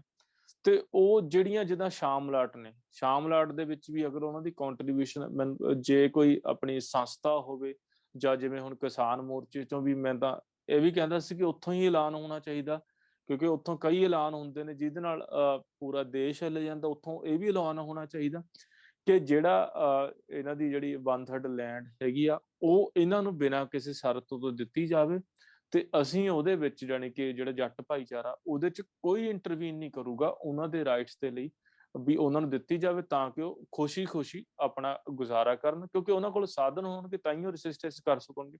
ਇਹੀ ਗੱਲ ਸਾਹਿਬ ਕਾਂਸ਼ਰਾਮ ਵੀ ਕਹਿੰਦੇ ਸੀ। ਇਸ ਲਈ ਸਾਨੂੰ ਜ਼ਿਆਦਾ ਉਹ ਡੈਮੋਕ੍ਰੇਟਿਕ ਤਰੀਕੇ ਨਾਲ ਚੱਲਣਾ ਪੈਂਦਾ ਕਿਉਂਕਿ ਵਿਦਆਊਟ ਜਿਹੜੇ ਸੋਰਸਿਸ ਨੇ ਬੰਦਾ ਰੈਸਿਸਟੈਂਸ ਵੀ ਨਹੀਂ ਕਰ ਸਕਦਾ। ਜੀ ਵੀਰ ਜੀ, ਜਿਵੇਂ ਤੁਸੀਂ ਹੁਣੇ ਗੱਲ ਕੀਤੀ ਲੈਂਡ ਰੀਡਿਸਟ੍ਰੀਬਿਊਸ਼ਨ ਬਾਰੇ ਵੀ ਤੁਸੀਂ ਗੱਲ ਕੀਤੀ, ਤੁਸੀਂ ਥੋੜੀ ਇਹਦੇ ਉੱਤੇ ਵਿਚਾਰ ਦੋਗੇ ਵੀ ਜਿਹੜਾ ਸੰਬੰਧ ਜਾਤ ਤੇ ਜਿਹੜਾ ਕੁਐਸਚਨ ਆਫ ਦਾ ਲੈਂਡ ਆ, ਜਿਹੜਾ ਜ਼ਮੀਨ ਦਾ ਸਵਾਲ ਆ, ਕਿਉਂਕਿ ਇੱਥੇ ਐਗਰੇਰੀਅਨ ਤੇ ਕਾਸਟ ਸਟਰਕਚਰ ਇੰਨਾ ਨਹੀਂ ਸਾਰੇ ਚੱਜ ਨਾਲ ਸਮਝਦੇ। ਜਿਹੜੀ ਓਨਰਸ਼ਿਪ ਆ ਉਹ ਜਾਤ ਨਾਲ ਉਹਦਾ ਕੀ ਸੰਬੰਧ ਆ ਤੇ ਇਹਦਾ ਸਾਰੇ ਦਾ ਰੋਲ ਕੀ ਆ ਲੈਂਡ ਡਿਸਟ੍ਰੀਬਿਊਸ਼ਨ ਦੇ ਵਿੱਚ, ਇਹਦਾ ਕੀ ਰੋਲ ਆ? ਨਹੀਂ ਮੈਨੂੰ ਲੱਗਦਾ ਲੈਂਡ ਡਿਸਟ੍ਰੀਬਿਊਸ਼ਨ ਜਿਹੜੀ ਉਹ ਥੋੜੀ ਦੋਨਾਂ ਦਾ ਅਲੱਗ-ਅਲੱਗ ਦਾ ਸੰਬੰਧ ਹੈ ਹੀ ਆ ਕਿਉਂਕਿ ਜੇ ਆਪਾਂ ਦੇਖੀਏ ਸਾਡੇ ਜਿਹੜੇ ਦੇਸ਼ ਦੇ ਇਸ ਟਾਈਮ ਰਾਸ਼ਟਰਪਤੀ ਨੇ ਉਹ ਦਲਿਤ ਨੇ, ਉਹਨਾਂ ਕੋਲ ਤਾਂ ਉਹਨਾਂ ਦਾ ਸਭ ਤੋਂ ਇਸ ਦਾ ਫਸਟ ਪਰਸਨ ਆਫ ਇੰਡੀਆ ਪਰ ਉਹਨਾਂ ਨਾਲ ਵੀ ਡਿਸਕ੍ਰਿਮੀਨੇਸ਼ਨ ਤਾਂ ਹੁੰਦਾ, he was not allowed to enter the temple. ਉਹ ਸਿਰਫ ਜਿਵੇਂ ਵੀਰ ਜੀ ਨੇ ਗੱਲ ਕੀਤੀ ਰੈਸਿਸਟੈਂਸ ਹੋ ਗਿਆ ਜਾਂ ਬਰਾਬਰ ਖੜ ਸਕਦੇ ਨੇ, ਪਰ ਉਹਦੇ ਨਾਲ ਇਹ ਵੀ ਨਹੀਂ ਹੈਗਾ ਕਿ ਉਹ ਜਾਤ ਪਾਤ ਇੰਨੀ ਜਲਦੀ ਖਤਮ ਹੋ ਜਾਊਗੀ। ਜਾਤ ਪਾਤ ਤਾਂ ਸਾਨੂੰ ਜਿਹੜੀ ਵਿਚਾਰਾਂ ਦੇ ਨਾਲ ਕਰਨੀ ਪਊਗੀ, ਸਮਾਜਿਕ ਸਮਾਜਿਕ ਜਿਹੜੀ ਇੰਪਰੂਵਮੈਂਟ ਹੋਣੀ ਚਾਹੀਦੀ ਆ, ਜਿਵੇਂ ਇੰਟਰਕਾਸਟ ਮੈਰਿਜਸ ਹੋ ਗਈਆਂ, ਜਾਂ ਫਿਰ ਇੱਕ ਦੂਜੇ ਨਾਲ ਖਾਣੇ ਹੋਰ ਸ਼ੇਅਰ ਕਰਨੀਆਂ, ਸਾਰੀਆਂ ਚੀਜ਼ਾਂ ਇਕੱਠੇ ਰਹਿ ਕੇ, ਉਹ ਚੀਜ਼ਾਂ ਨਾਲ ਜਾਤ ਪਾਤ ਖਤਮ ਹੋ ਸਕਦੀ ਆ। ਕੱਲੀ ਸਿਰਫ ਲੈਂਡ ਡਿਸਟ੍ਰੀਬਿਊਸ਼ਨ ਨਾਲ ਵੀ ਨਹੀਂ ਹੋ ਸਕਦੀ। ਲੈਂਡ ਇੱਕ ਸਾਧਨ ਹੋ ਸਕਦਾ ਬੰਦੇ ਦੀ ਜਿਹੜੀ ਆਰਥਿਕ ਬੰਦਾ ਪੱਖੋਂ ਅੱਗੇ ਜਾਣੀ ਕਿ ਉਹ ਥੋੜਾ ਆਰਥਿਕ ਪੱਖੋਂ ਜਿਹੜਾ ਸਹੀ ਹੋ ਜਾਏਗਾ, ਆਪਣੇ ਜਿਹੜੀ ਬੇਸਿਕ ਐਮਿਨਿਟੀਜ਼ ਨੇ, ਬੇਸਿਕ ਸਹੂਲਤਾਂ ਨੂੰ ਪੂਰੀਆਂ ਕਰਨ ਦੇ ਲਈ ਜਿਹੜਾ ਹੋ ਸਕਦਾ। ਪਰ ਕਾਸਟਿਜ਼ਮ ਜਿਹੜੀ ਜਾਤ ਪਾਤ ਦੇ ਲਈ ਤਾਂ ਸਾਨੂੰ ਜਿਹੜਾ ਸਟਰਗਲ ਆ ਉਹ ਸਾਨੂੰ ਕਿਤੋਂ ਸੇਧ ਲੈਣ ਦੀ ਜ਼ਿਆਦਾ ਲੋੜ ਨਹੀਂ। ਉਹ ਤਾਂ ਸਾਡੇ ਜਿਹੜਾ ਗੁਰੂਆਂ ਨੇ ਦੱਸਿਆ ਹੀ ਹੋਇਆ, ਤੇ ਸਾਡੇ ਜਿਹੜੇ ਮਹਾਂਪੁਰਖ ਸੀ, ਬਹੁਜਨ ਮਹਾਂਪੁਰਖ, ਹੋਰ ਵੀ ਮਹਾਤਮਾ ਜੋਤੀਬਾ ਫੂਲੇ ਸੀ ਤੇ ਡਾਕਟਰ ਬਾਬਾ ਸਾਹਿਬ ਅੰਬੇਡਕਰ, ਇਹਨਾਂ ਨੇ ਦੱਸਿਆ ਹੀ ਹੋਇਆ ਕਿ ਜਾਤ ਪਾਤ ਕਿੱਦਾਂ ਟੁੱਟ ਸਕਦੀ ਆ। ਪਰ ਲੈਂਡ ਦਾ ਇੱਕ ਸਵਾਲ ਉਹ ਹੈਗਾ, ਉਹ ਇੰਨੀ ਜਲਦੀ ਨਹੀਂ ਹੋ ਸਕਦਾ ਹੱਲ, ਕਿਉਂਕਿ ਉਹ ਜਦੋਂ ਤੱਕ ਬਹੁਜਨਾਂ ਦੇ ਹੱਥ 'ਚ ਆਪਣੇ ਆਪ ਦੇ ਵਿੱਚ ਇਹਨਾਂ ਕੋਲ ਸੱਤਾ ਨਹੀਂ ਆਉਂਦੀ, ਉਦੋਂ ਤੱਕ ਇਹ ਚੀਜ਼ ਮੈਨੂੰ ਨਹੀਂ ਲੱਗਦਾ ਇਹ ਸੰਭਵ ਹੈਗੀ ਆ। ਇਹ ਸਿਰਫ ਕਾਗਜ਼ਾਂ ਦੇ ਵਿੱਚ ਆ। ਤੇ ਇਹਦੇ ਲਈ ਅਗਰ ਗੱਲ ਵੀ ਕਰਾਂਗੇ ਤਾਂ ਗਾਣੇ ਵੀ ਲੋਕਾਂ ਨੇ ਚਲਾਏ ਸੀ, ਸਾਡੀ ਪੈਲੀ 'ਚ ਬੇਗਾਨਾ ਪੈਰ ਪੈ ਗਿਆ, ਪੈ ਗਿਆ ਦਿੱਲੀਏ ਤੇ ਅਸੀਂ ਵੱਢਾਂਗੇ। ਉਹਦਾ ਮਤਲਬ ਇੱਕ ਹੋਰ ਵੀ ਮੈਂ ਲੈਣਾ ਕਿ ਬੇਗਾਨਾ ਪੈਰ ਜੇ ਕੋਈ ਕੱਖਾਂ ਨੂੰ ਵੀ ਔਰਤ ਜਾਂਦੀ ਆ ਤਾਂ ਉਹਦੇ ਨਾਲ ਵੀ ਬਣ ਕੇ ਬਦਲ ਸਲੂਕੀ ਕੀਤੀ ਜਾਂਦੀ ਆ। ਤੇ ਤੁਸੀਂ ਲੈਂਡ ਡਿਸਟ੍ਰੀਬਿਊਸ਼ਨ ਤਾਂ ਫਿਰ ਵੀ ਬਹੁਤ ਦੂਰ ਦੀ ਗੱਲ ਰਹੀ। ਜੀ ਵੀਰ ਜੀ, ਹੁਣ ਜਿਵੇਂ ਤੁਸੀਂ ਕਿਹਾ ਵੀ ਇਹ ਲੈਂਡ ਡਿਸਟ੍ਰੀਬਿਊਸ਼ਨ ਦਾ ਜਿਹੜਾ ਮਸਲਾ ਆ, ਵੀ ਇਹਦਾ ਹੱਲ ਹਲੇ ਸੰਭਵ ਜਿਹਾ ਦਿਖਦਾ ਆ। ਤੇ ਪਿੱਛੇ ਕਿਹੜੀਆਂ ਸਮੱਸਿਆਵਾਂ ਲੈਂਡ ਡਿਸਟ੍ਰੀਬਿਊਸ਼ਨ ਮੂਵਮੈਂਟਾਂ ਨੇ ਫੇਸ ਕੀਤੀਆਂ ਨੇ, ਵੀ ਕਿਹੜੇ ਚੈਲੰਜ ਆਏ ਸੀ, ਵੀ ਜਿਹੜਾ ਸਾਨੂੰ ਅੱਜ ਏਦਾਂ ਲੱਗਦਾ ਵੀ ਇਹਦਾ ਜਾਣੀ ਹੱਲ ਹੀ ਅਸੰਭਵ ਦਿਖ ਰਿਹਾ ਆ ਫਿਲਹਾਲ ਲਈ। ਸੋ ਕਿਹੜੀਆਂ ਸਮੱਸਿਆਵਾਂ ਸੀ? ਡਿਸਟ੍ਰੀਬਿਊਸ਼ਨ ਤਾਂ ਅਲੱਗ ਗੱਲ ਆ। ਮੈਂ ਜਿਹੜੀ ਗੱਲ ਕਹਿ ਰਿਹਾ ਸੀ ਕਿ ਲੈਂਡ ਰਿਫਾਰਮ ਜਿਹੜਾ ਕਾਮਨ ਲੈਂਡ ਐਕਟ ਆ, ਉਹਦੇ ਅਕੋਰਡਿੰਗ ਜਿਹੜੀ ਦਲਿਤਾਂ ਨੂੰ 33% ਜਿਹੜੀ ਜ਼ਮੀਨ ਹੁੰਦੀ ਆ ਸ਼ਾਮਲਾਟ ਦੇ ਵਿੱਚੋਂ, ਉਹ ਗੱਲ ਅਲੱਗ ਛੱਡ ਦਿਓ, ਬਾਕੀ ਜਿਹੜੀ ਸ਼ਾਮਲਾਟ ਦੀ ਗੱਲ ਕਰਦਾ ਮੈਂ, ਕਾਮਨ ਲੈਂਡ ਦੀ, ਉਹਦੇ ਵਿੱਚੋਂ ਸਾਡੇ ਪੰਜਾਬ ਦੇ ਕਈ ਕੇਸ ਨੇ, ਜਿਵੇਂ ਬਾਲਦ ਕਲਾਂ ਹੋ ਗਿਆ ਤੇ ਝਲੂਰ ਹੋ ਗਿਆ। ਤੇ ਉੱਥੇ ਜੇ ਦਲਿਤਾਂ ਨੇ ਇਕੱਠੇ ਹੋ ਕੇ ਉਹ ਸਰਕਾਰੀ ਲੈਂਡ ਨੂੰ ਠੇਕੇ ਤੇ ਲੈਣ ਦੀ ਗੱਲ ਕੀਤੀ ਆ, ਤਾਂ ਵੀ ਉਹਨਾਂ ਦਾ ਸਮਾਜਿਕ ਬਾਈਕਾਟ ਕੀਤਾ ਗਿਆ। ਈਵਨ ਕਿ ਇੱਥੇ ਇੱਕ ਮੰਦਭਾਗੀ ਹੋਰ ਗੱਲ ਆ ਕਿ ਉਹ ਸਮਾਜਿਕ ਬਾਈਕਾਟ ਦੇ ਲਈ ਜਿਹੜੀ ਅਨਾਉਂਸਮੈਂਟ ਹੋਈ ਆ ਉਹ ਵੀ ਗੁਰਦੁਆਰਾ ਸਾਹਿਬ ਤੋਂ ਹੋਈ ਆ। ਵੀ ਸਭ ਤੋਂ, ਤੇ ਤੁਸੀਂ ਦੇਖੋ ਉਹ ਜਿਹੜੇ ਇੰਸੀਡੈਂਟ ਨੇ ਉਹਦੇ ਲਈ ਕਿੰਨਾ ਸਟਰਗਲ ਕਰਨਾ ਪਿਆ, ਤੇ ਉੱਥੇ ਕਈਆਂ ਦੇ ਜਾਨਾਂ ਵੀ ਗਈਆਂ, ਤੇ ਆਪਣੀ ਕੁੱਟਮਾਰ ਹੋਈ, ਤੇ ਕੇਸ ਦਰਜ ਵੀ ਹੋਏ। ਤੇ ਉਸ ਤੋਂ ਬਾਅਦ ਇਹ ਤਾਂ ਫਿਰ ਜਿਹੜਾ ਬ੍ਰਹਿਮਣੀ ਕਾਲ, ਜਿੱਦਾਂ ਆਪਾਂ ਦੇਖਿਆ ਸੀ 2000 ਸਾਲ ਪਹਿਲਾਂ, ਕਿ ਓਨਲੀ ਕਿ ਪੂਅਰ ਪੀਪਲ ਵਰ ਕੀ ਕਹਿੰਦੇ, ਉਹਨਾਂ ਨੂੰ ਹੀ ਪਨਿਸ਼ਮੈਂਟ ਦਿੱਤੀ ਜਾਂਦੀ ਸੀ, ਜਿਹੜੇ ਦੂਸਰੇ ਹੁੰਦੇ ਸੀ ਉਹਨਾਂ ਨੂੰ ਪਨਿਸ਼ਮੈਂਟ ਨਹੀਂ ਦਿੱਤੀ ਜਾਂਦੀ ਸੀ ਐਜ਼ ਪਰ ਜਿਹੜੀ ਹਾਇਰਾਰਕੀ। ਇੱਥੇ ਇਹ ਆ ਕਿ ਲੈਂਡ ਦੇ ਜਿਹੜੇ ਪਹਿਲਾਂ ਕਾਮਨ ਲੈਂਡ ਐਕਟ ਦੇ ਜਿਹੜੇ ਪਹਿਲਾਂ ਹੋਏ ਸੀ ਆਪਣੇ ਪੰਜਾਬ, ਜਿਹੜੇ ਮੈਂ ਜ਼ਿਕਰ ਕਰਕੇ ਹਟਿਆ, ਬੀਪੁਰ ਪਿੰਡ ਹੋ ਗਿਆ ਸੀ, ਝਲੂਰ ਹੋ ਗਿਆ ਸੀ, ਬਾਲਦ ਕਲਾਂ ਹੋ ਗਿਆ ਸੀ, ਉੱਥੇ ਜਦੋਂ ਵੀ ਗੱਲ ਹੋਈ ਤਾਂ ਦਲਿਤਾਂ ਦੀ ਕੁੱਟਮਾਰ ਵੀ ਹੋਈ ਆ, ਤੇ ਉਹਨਾਂ ਦੇ ਕਈਆਂ ਦੀ ਜਿਹੜੀ ਆਪਣਾ ਮੌਤ ਵੀ ਹੋਈ ਆ, ਤੇ ਉਹਨਾਂ ਨੂੰ ਜ਼ਲੀਲ ਵੀ ਕਾਫੀ ਕੀਤਾ ਗਿਆ। ਤੇ ਉਸ ਤੋਂ ਬਾਅਦ ਵੀ ਕਈ ਪਿੰਡਾਂ ਦੇ ਵਿੱਚ ਉਹ ਬਹੁਤ ਮੁਸ਼ਕਲ ਨਾਲ ਲੈਂਡ ਲੈਣ ਦੇ ਸਰਕਾਰੀ ਜਿਹੜੀ ਜ਼ਮੀਨ ਲੈਣ ਦੇ ਬਹੁਤ ਮੁਸ਼ਕਲ ਨਾਲ ਲੈ ਸਕੇ। ਜੀ, ਤੇ ਵੀਰ ਜੀ ਤੁਸੀਂ ਗੱਲ ਕਰ ਸਕਦੇ ਹੈਗੇ ਜੇ ਆਪਾਂ ਜਦੋਂ ਕਾਂਸ਼ੀ ਰਾਮ ਜੀ ਦੀ ਗੱਲ ਕਰਦੇ ਹਾਂ, ਉਹਨਾਂ ਦਾ ਰੋਲ ਤੇ ਉਹਨਾਂ ਦਾ ਜਿਹੜਾ ਵਿਜ਼ਨ ਸੀਗਾ BSP ਦਾ ਪੰਜਾਬ ਨੂੰ ਲੈ ਕੇ ਸਪੈਸੀਫਿਕਲੀ, ਵੀ ਉਹ ਵਿਜ਼ਨ ਕੀ ਸੀਗਾ, ਤੇ ਉਹਨਾਂ ਦੀ ਜਿਹੜੀ ਲੈਗੇਸੀ ਹੈਗੀ ਆ ਉਹ ਅੱਜ ਕੀ ਝਲਕਾਂ ਹੈਗੀਆਂ ਉਹਨਾਂ ਦੀਆਂ ਲੈਗੇਸੀ ਦੀਆਂ, ਜੇ ਆਪਾਂ ਪੰਜਾਬ ਦੀ ਗੱਲ ਕਰਦੇ ਹਾਂ ਜਾਂ BSP ਦੀ ਗੱਲ ਕਰਦੇ ਹੈਗੇ ਆ? ਲੈਗੇਸੀ ਤਾਂ ਜੀ ਵੀਰ ਜੀ ਉਹ ਸਾਨੂੰ ਹੀ ਸੰਭਾਲਣੀ ਪੈਣੀ ਆ, ਕਿਉਂਕਿ ਉਹ ਵੀ ਸਾਹਿਬ ਕਾਂਸ਼ੀ ਰਾਮ ਵੀ ਇਹੀ ਕਹਿੰਦੇ ਸੀ ਕਿ ਪੰਜਾਬ ਆ ਜਿਹੜਾ, ਇਹ ਤਾਂ ਸਿੱਖੀ ਦੇ ਨਾਲ ਹੀ ਚੱਲ ਸਕਦਾ, ਕਿਉਂਕਿ ਉਹਨਾਂ ਨੇ ਜ਼ਿਆਦਾਤਰ ਯੂਪੀ 'ਚ ਕੰਮ ਕੀਤਾ, ਪੰਜਾਬ 'ਚ ਵੀ ਉਹਨਾਂ ਨੇ ਕੰਮ ਕੀਤਾ, ਪਰ ਫਿਰ ਵੀ ਉਹਨਾਂ ਨੂੰ ਪਤਾ ਸੀ ਕਿ ਪੰਜਾਬ ਤਾਂ ਸਿਰਫ ਇੱਕ, ਮੈਂ ਤੁਹਾਨੂੰ ਇੱਕ ਕਹਿੰਦੇ ਇੱਕ ਟਾਈਮ ਦਾ ਵਾਕਿਆ ਕਿ ਜਦੋਂ ਗੁਰੂ ਗੋਬਿੰਦ ਸਿੰਘ ਦਾ ਜਨਮ ਦਿਨ ਮਨਾਉਣਾ ਸੀ, ਤੇ ਕਿਸੇ ਉਹਨਾਂ ਦੇ ਜਿਹੜੇ ਪ੍ਰਸ਼ੰਸਕ ਸੀ ਸਾਹਿਬ ਕਾਂਸ਼ੀ ਰਾਮ ਦੇ, ਉਹਨਾਂ ਨੇ ਇੱਕ ਸਾਈਡ ਤੇ ਫੋਟੋ ਲਗਾ ਦਿੱਤੀ ਗੁਰੂ ਗੋਬਿੰਦ ਸਿੰਘ ਜੀ ਦੀ, ਇੱਕ ਸਾਈਡ ਤੇ ਸਾਹਿਬ ਕਾਂਸ਼ੀ ਰਾਮ ਦੀ, ਤੇ ਦੂਸਰੇ ਕੁਝ ਸਿੱਖ ਵੀਰਾਂ ਨੇ ਉਹਨਾਂ ਦਾ ਵਿਰੋਧ ਕੀਤਾ ਤੇ ਪੋਸਟਰ ਪਾੜ ਦਿੱਤੇ। ਤੇ ਕਿਸੇ ਨੇ ਸਵਾਲ ਪੁੱਛਿਆ ਕਾਂਸ਼ੀ ਰਾਮ ਸਾਹਿਬ ਨੂੰ ਕਿ ਤੁਸੀਂ, ਤੁਹਾਡੇ ਕੋਲ ਇੰਨੇ ਬੰਦੇ ਨੇ, ਸਟਰੋਂਗ ਹੀ ਹੈਗੇ ਆ ਤੁਸੀਂ, ਤੇ ਤੁਸੀਂ ਕੁੱਟਿਆ ਕਿਉਂ ਨਹੀਂ? ਉਹ ਕਹਿੰਦੇ ਸੀ ਮੇਰੀ ਲੜਾਈ ਸਿੱਖਾਂ ਨਾਲ ਹੈ ਹੀ ਨਹੀਂ, ਮੇਰੀ ਲੜਾਈ ਕਿਸੇ ਹੋਰ ਨਾਲ ਆ, ਤੇ ਇਹਨਾਂ ਨਾਲ ਮੇਰੀ ਕੋਈ ਲੜਾਈ ਨਹੀਂ ਹੈਗੀ, ਇਹ ਭਟਕੇ ਹੋਏ ਨੇ, ਤੇ ਇਹ ਕੋਈ ਗੱਲ ਨਹੀਂ, ਇਹ ਸਹੀ ਹੋਣਗੇ। ਤੇ ਸਾਹਿਬ ਕਾਂਸ਼ੀ ਰਾਮ ਨੇ ਪੰਜਾਬ ਨੂੰ ਸਿੱਖੀ ਦੇ ਉੱਤੇ ਹੀ ਛੱਡਿਆ ਸੀ ਕਿ ਪੰਥਕ ਤਰੀਕੇ ਨਾਲ ਹੀ ਪੰਜਾਬ ਦਾ ਜਿਹੜਾ ਸੋਲੂਸ਼ਨ ਹੋ ਸਕਦਾ। ਤੇ ਉਹਨਾਂ ਦੀ ਲੈਗੇਸੀ ਤਾਂ ਇਹ ਆ ਕਿ ਜਦੋਂ ਤੱਕ ਉਹ ਜਿੰਦੇ ਰਹੇ, ਉਸ ਤੋਂ ਬਾਅਦ ਤਾਂ ਸਾਨੂੰ ਦੇਖਣਾ ਪਊਗਾ ਕਿ ਉਹ ਲੈਗੇਸੀ, ਉਹ ਅਸੀਂ ਰਲ ਮਿਲ ਕੇ ਹੀ ਲੈਗੇਸੀ ਉਹਨਾਂ ਦੀ ਅੱਗੇ ਲੈ ਕੇ ਜਾਣੀ ਆ। ਤੇ ਜਿਵੇਂ ਉਹਨਾਂ ਦਾ ਵਿਜ਼ਨ ਸੀ ਕਿ ਜਾਤ ਪਾਤ ਤੋੜਨ ਵਾਲਾ ਵਿਜ਼ਨ ਸੀ, ਹਰੇਕ ਬੰਦਾ ਸੁਖਾਵਾਂ ਰਹਿ ਸਕੇ ਤੇ ਇਨਇਕੁਐਲਿਟੀਜ਼ ਨਾ ਹੋਵੇ। ਜੀ ਵੀਰ ਜੀ, ਤੇ ਅਸੀਂ ਜਦੋਂ ਵੀ ਕਾਂਸ਼ੀ ਰਾਮ ਜੀ ਦੀ ਵੀ ਇਹ ਗੱਲ ਸੀ ਕਿ ਉਹਨਾਂ ਨੇ ਵੀ ਕਹਿ ਲਓ ਸੰਤ ਜੀ ਬਾਰੇ ਗੱਲ ਕੀਤੀ ਸੀ, ਕਈ ਵਾਰੀ ਪ੍ਰਸ਼ੰਸਾ ਵੀ ਕੀਤੀ ਸੀ।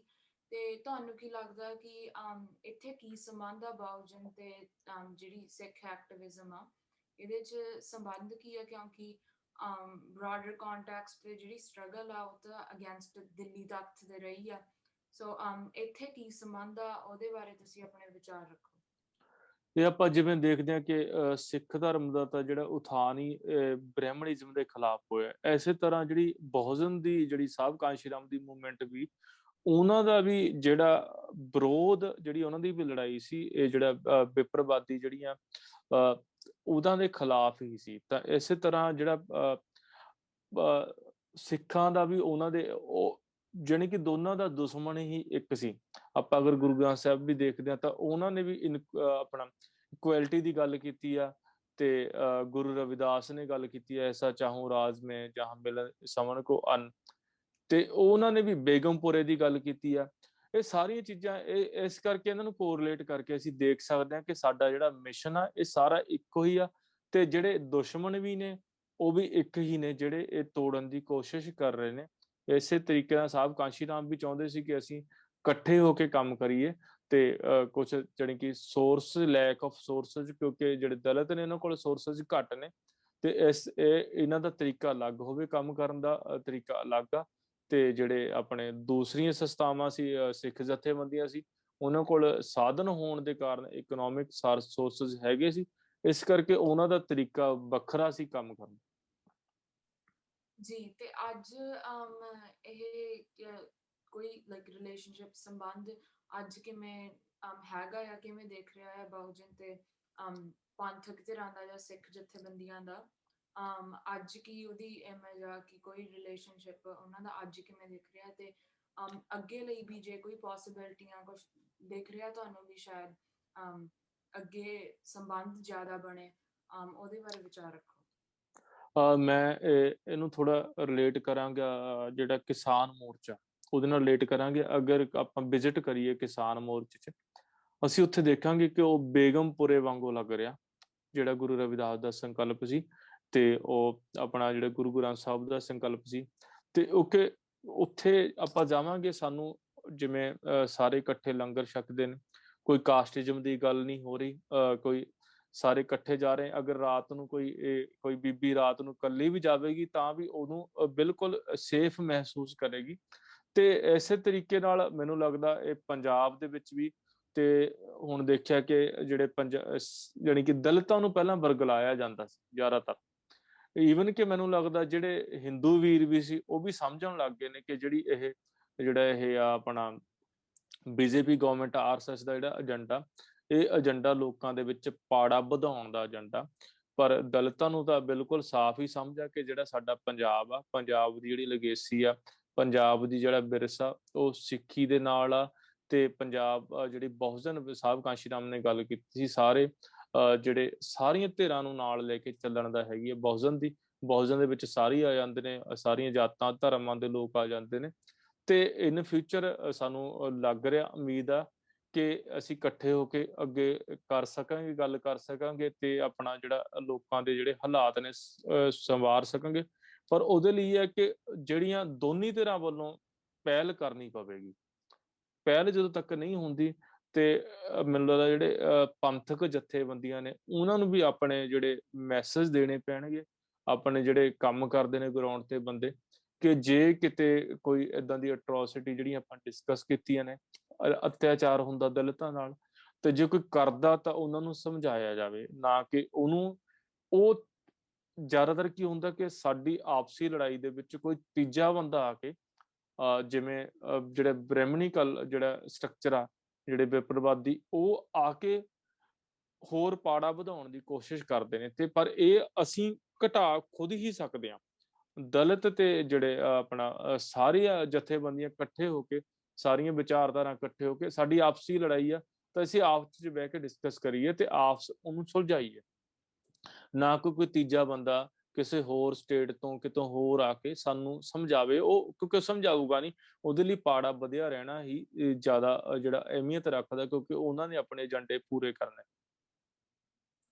ਜੀ, ਤੁਸੀਂ ਵੀਰ ਜੀ ਹੁਣੇ ਨਾਲੇ ਗੱਲ ਵੀ ਕੀਤੀ ਹੈ ਦਿੱਲੀ ਮੋਰਚੇ ਦੀ। ਜੋ ਆਪਾਂ ਮੋਰਚੇ ਦੀ ਗੱਲ ਕਰਦੇ ਹਾਂ, ਮੋਰਚੇ ਦੀ ਜਿਹੜੀਆਂ ਜ਼ਿਆਦਾਤਰ ਡਿਸਕਸ਼ਨਸ ਹੁੰਦੀਆਂ ਆ, ਉਹ ਜ਼ਿਆਦਾਤਰ ਡਿਸਕਸ਼ਨਾਂ ਰਹਿੰਦੀਆਂ ਹੈਗੀਆਂ ਜ਼ਮੀਨ ਦੇ ਸਬੰਧ ਤੇ, ਕਿਉਂਕਿ ਸਾਰਿਆਂ ਨੂੰ ਡਰ ਹੈਗਾ, ਜਿਹੜੇ ਆਪਣੇ ਕਿਸਾਨ ਭਰਾ ਵੀ ਹੈਗੇ ਨੇ ਉਹਨਾਂ ਨੂੰ ਵੀ ਡਰ ਹੈਗਾ ਵੀ ਉਹਨਾਂ ਦੀ ਜ਼ਮੀਨਾਂ ਖੋਹੀਆਂ ਜਾਣਗੀਆਂ। ਲੇਕਿਨ ਜਿਹੜੇ ਇਹ ਬਿਲਸ ਹੈਗੇ ਨੇ, ਇਹਨਾਂ ਦਾ ਇੰਪੈਕਟ ਜੇ ਆਪਾਂ ਮਜ਼ਦੂਰ ਵਰਗ ਤੇ ਦੇਖਣਾ ਹੋਵੇ ਜਾਂ ਲੈਂਡਲੈਸ ਜਾਂ ਜਿਹੜੇ ਦਲਿਤ ਆਪਣੇ ਵੀਰਾਂ ਭੈਣਾਂ ਹੈਗੇ ਜਿਹੜੇ ਇਸ ਮੋਰਚੇ 'ਚ ਪਾਰਟਿਸਿਪੇਟ ਕਰ ਰਹੇ ਨੇ, ਉਹਨਾਂ ਦੇ ਉੱਤੇ ਇਹਨਾਂ ਬਿਲਸ ਦਾ ਕੀ ਇੰਪੈਕਟ ਹੈਗਾ ਤੇ ਉਹ ਇਸ ਸਾਰੇ ਮੋਰਚੇ ਨੂੰ ਕਿਵੇਂ ਵੇਖਦੇ ਆ? ਵੀਰ ਜੀ, ਇੰਪੈਕਟ ਮੈਨੂੰ ਲੱਗਦਾ ਸਿਰਫ ਦਲਿਤਾਂ ਤੇ ਹੀ ਨਹੀਂ, ਸਾਰਿਆਂ ਦੇ ਉੱਤੇ ਹੀ ਇੰਪੈਕਟ ਪਵੇਗਾ। ਤੇ ਤੁਸੀਂ ਦੇਖੋਗੇ ਜਿਹੜੇ ਛੋਟੇ ਦੁਕਾਨਦਾਰ ਨੇ ਉਹਨਾਂ ਤੇ ਵੀ ਇੰਪੈਕਟ ਪਵੇਗਾ, ਕਿਉਂਕਿ ਕਈ ਚੀਜ਼ਾਂ ਤਾਂ ਜ਼ਰੂਰੀ ਵਸਤਾਂ ਚੋਂ ਬਾਹਰ ਹੀ ਕੱਢ ਦਿੱਤੀਆਂ ਨੇ। ਜਿਹੜੀਆਂ ਬੇਸਿਕ ਆਲੂ ਪਿਆਜ਼, ਉਹਨਾਂ ਨੂੰ ਬਾਹਰ ਕੱਢਣ ਦੀ ਗੱਲ ਹੋ ਰਹੀ ਆ ਕਿ ਉਹ ਕਿੱਥੋਂ ਖਰੀਦਣਗੇ ਜਿਹੜੇ ਜਿਨ੍ਹਾਂ ਕੋਲ ਜ਼ਮੀਨ ਨਹੀਂ ਹੈਗੀ। ਅਗਰ ਜ਼ਮੀਨਾਂ ਜੱਟਾਂ ਕੋਲੋਂ ਵੀ ਖੋਹੀਆਂ ਗਈਆਂ ਤੇ ਉਸ ਤੋਂ ਬਾਅਦ ਜਿਹੜੇ ਉਹਨਾਂ ਦੀ ਹਾਲਤ ਕੀ ਹੋਣੀ ਆ।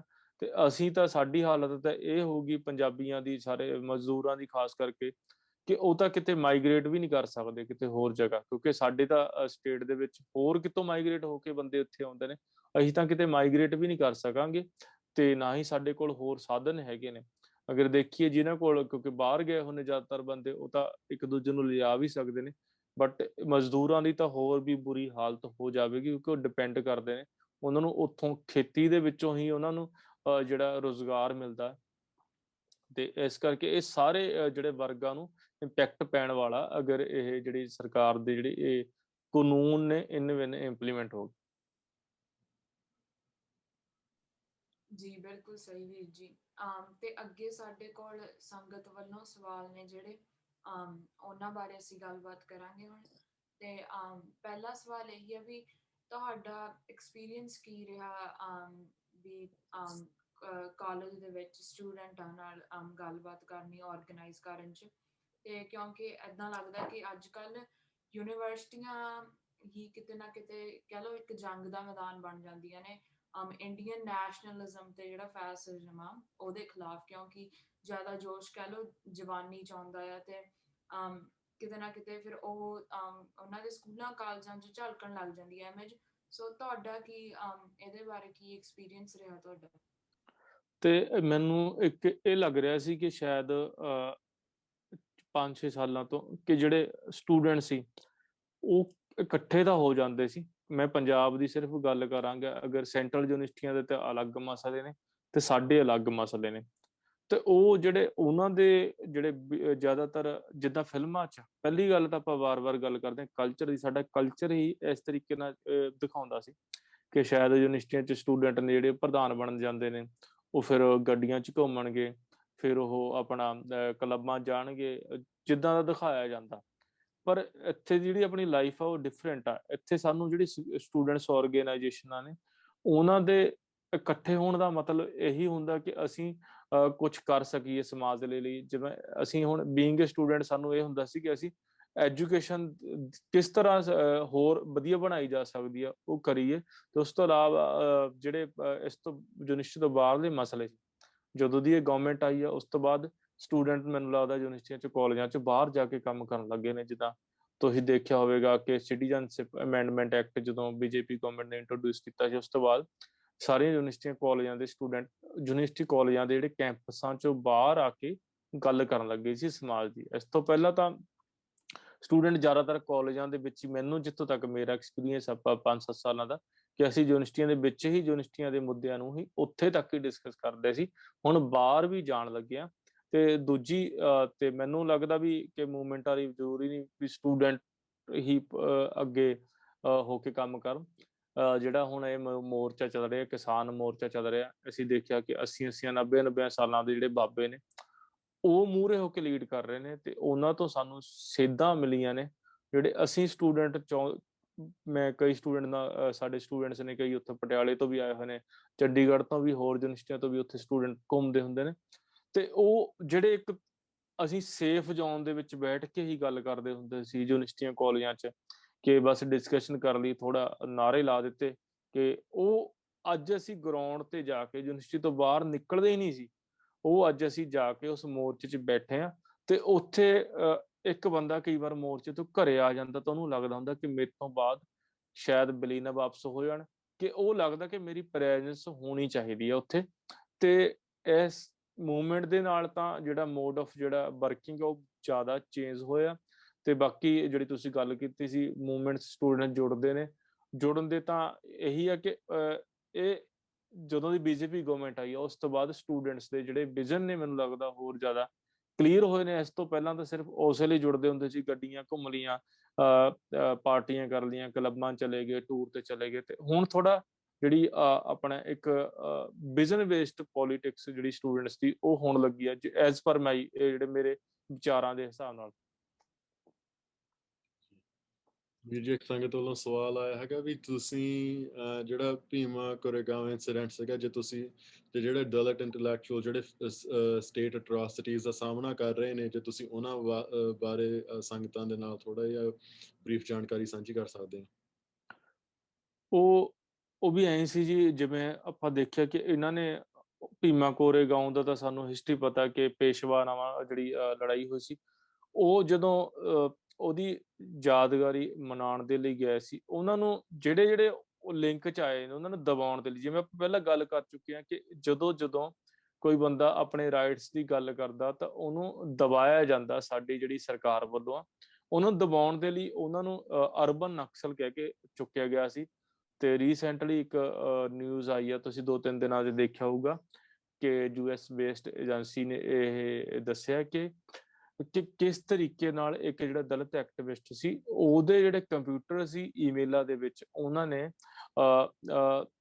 ਆਪਣਾ ਉਹਨੂੰ ਹੈਕ ਕਰਕੇ ਕਿ ਏਦਾਂ ਦੀ ਈਮੇਲ ਜੋ ਉਹਦੇ ਵਿੱਚੋਂ ਫਾਰਵਰਡ ਕਰਵਾਈਆਂ ਗਈਆਂ ਸੀ, ਏਦਾਂ ਦਾ ਡਾਟਾ ਕਰਵਾਇਆ ਗਿਆ ਸੀ, ਜਿਹਦੇ ਨਾਲ ਇਹ ਸਿੱਧ ਹੋ ਚੁੱਕੇ, ਐਵੀਡੈਂਸ ਹੋ ਸਕਣ ਕਿ ਇਹ ਜਿਹੜੇ ਬੰਦੇ ਨੇ ਇਹਨਾਂ ਨੇ ਕੌਨਸਪੀਰੇਸੀ ਕੀਤੀ ਆ ਜਿਹੜਾ ਵਾਇਲੈਂਸ ਦੀ। ਤੇ ਇਹ ਇੱਕ ਸਾਜ਼ਿਸ਼ ਦੇ ਨਾਲ ਚੱਕੇ ਗਏ ਨੇ। ਬਸ ਉਹ ਐਸੇ ਲਈ ਚੱਕੇ ਗਏ ਨੇ ਕਿ ਉਹ ਆਵਾਜ਼ ਉਠਾਉਂਦੇ ਸੀ ਇਸ ਜਿਹੜੇ ਇਹਨਾਂ ਦੀ ਜਿਹੜੀ ਜਿਹੜਾ ਬ੍ਰਾਹਮਣਵਾਦੀ ਸੱਤਾ ਦੇ ਖਿਲਾਫ। ਜੀ, ਤੇ ਅਗਲਾ ਸਵਾਲ ਸੰਗਤ ਵੱਲੋਂ ਇਹ ਆਇਆ ਵੀ ਜਿਹੜਾ ਪੰਜਾਬ ਦੇ ਵਿੱਚ ਐਂਟੀ ਕਾਸਟ ਐਕਟਿਵਿਜ਼ਮ ਆ, ਕਿ ਉਹ ਕਿਤੇ ਨਾ ਕਿਤੇ ਲਿੰਕ ਹੁੰਦਾ ਆ, ਭਾਵੇਂ ਇਨਫੋਰਮੇਸ਼ਨ ਦੇ ਥਰੂ, ਜਿਵੇਂ ਆਮ ਗੱਲਾਂ ਬਾਤਾਂ ਸਾਂਝੀਆਂ ਹੁੰਦੀਆਂ ਨੇ ਜਾਂ ਕਿਸੇ ਹੋਰ ਤਰੀਕੇ ਨਾਲ।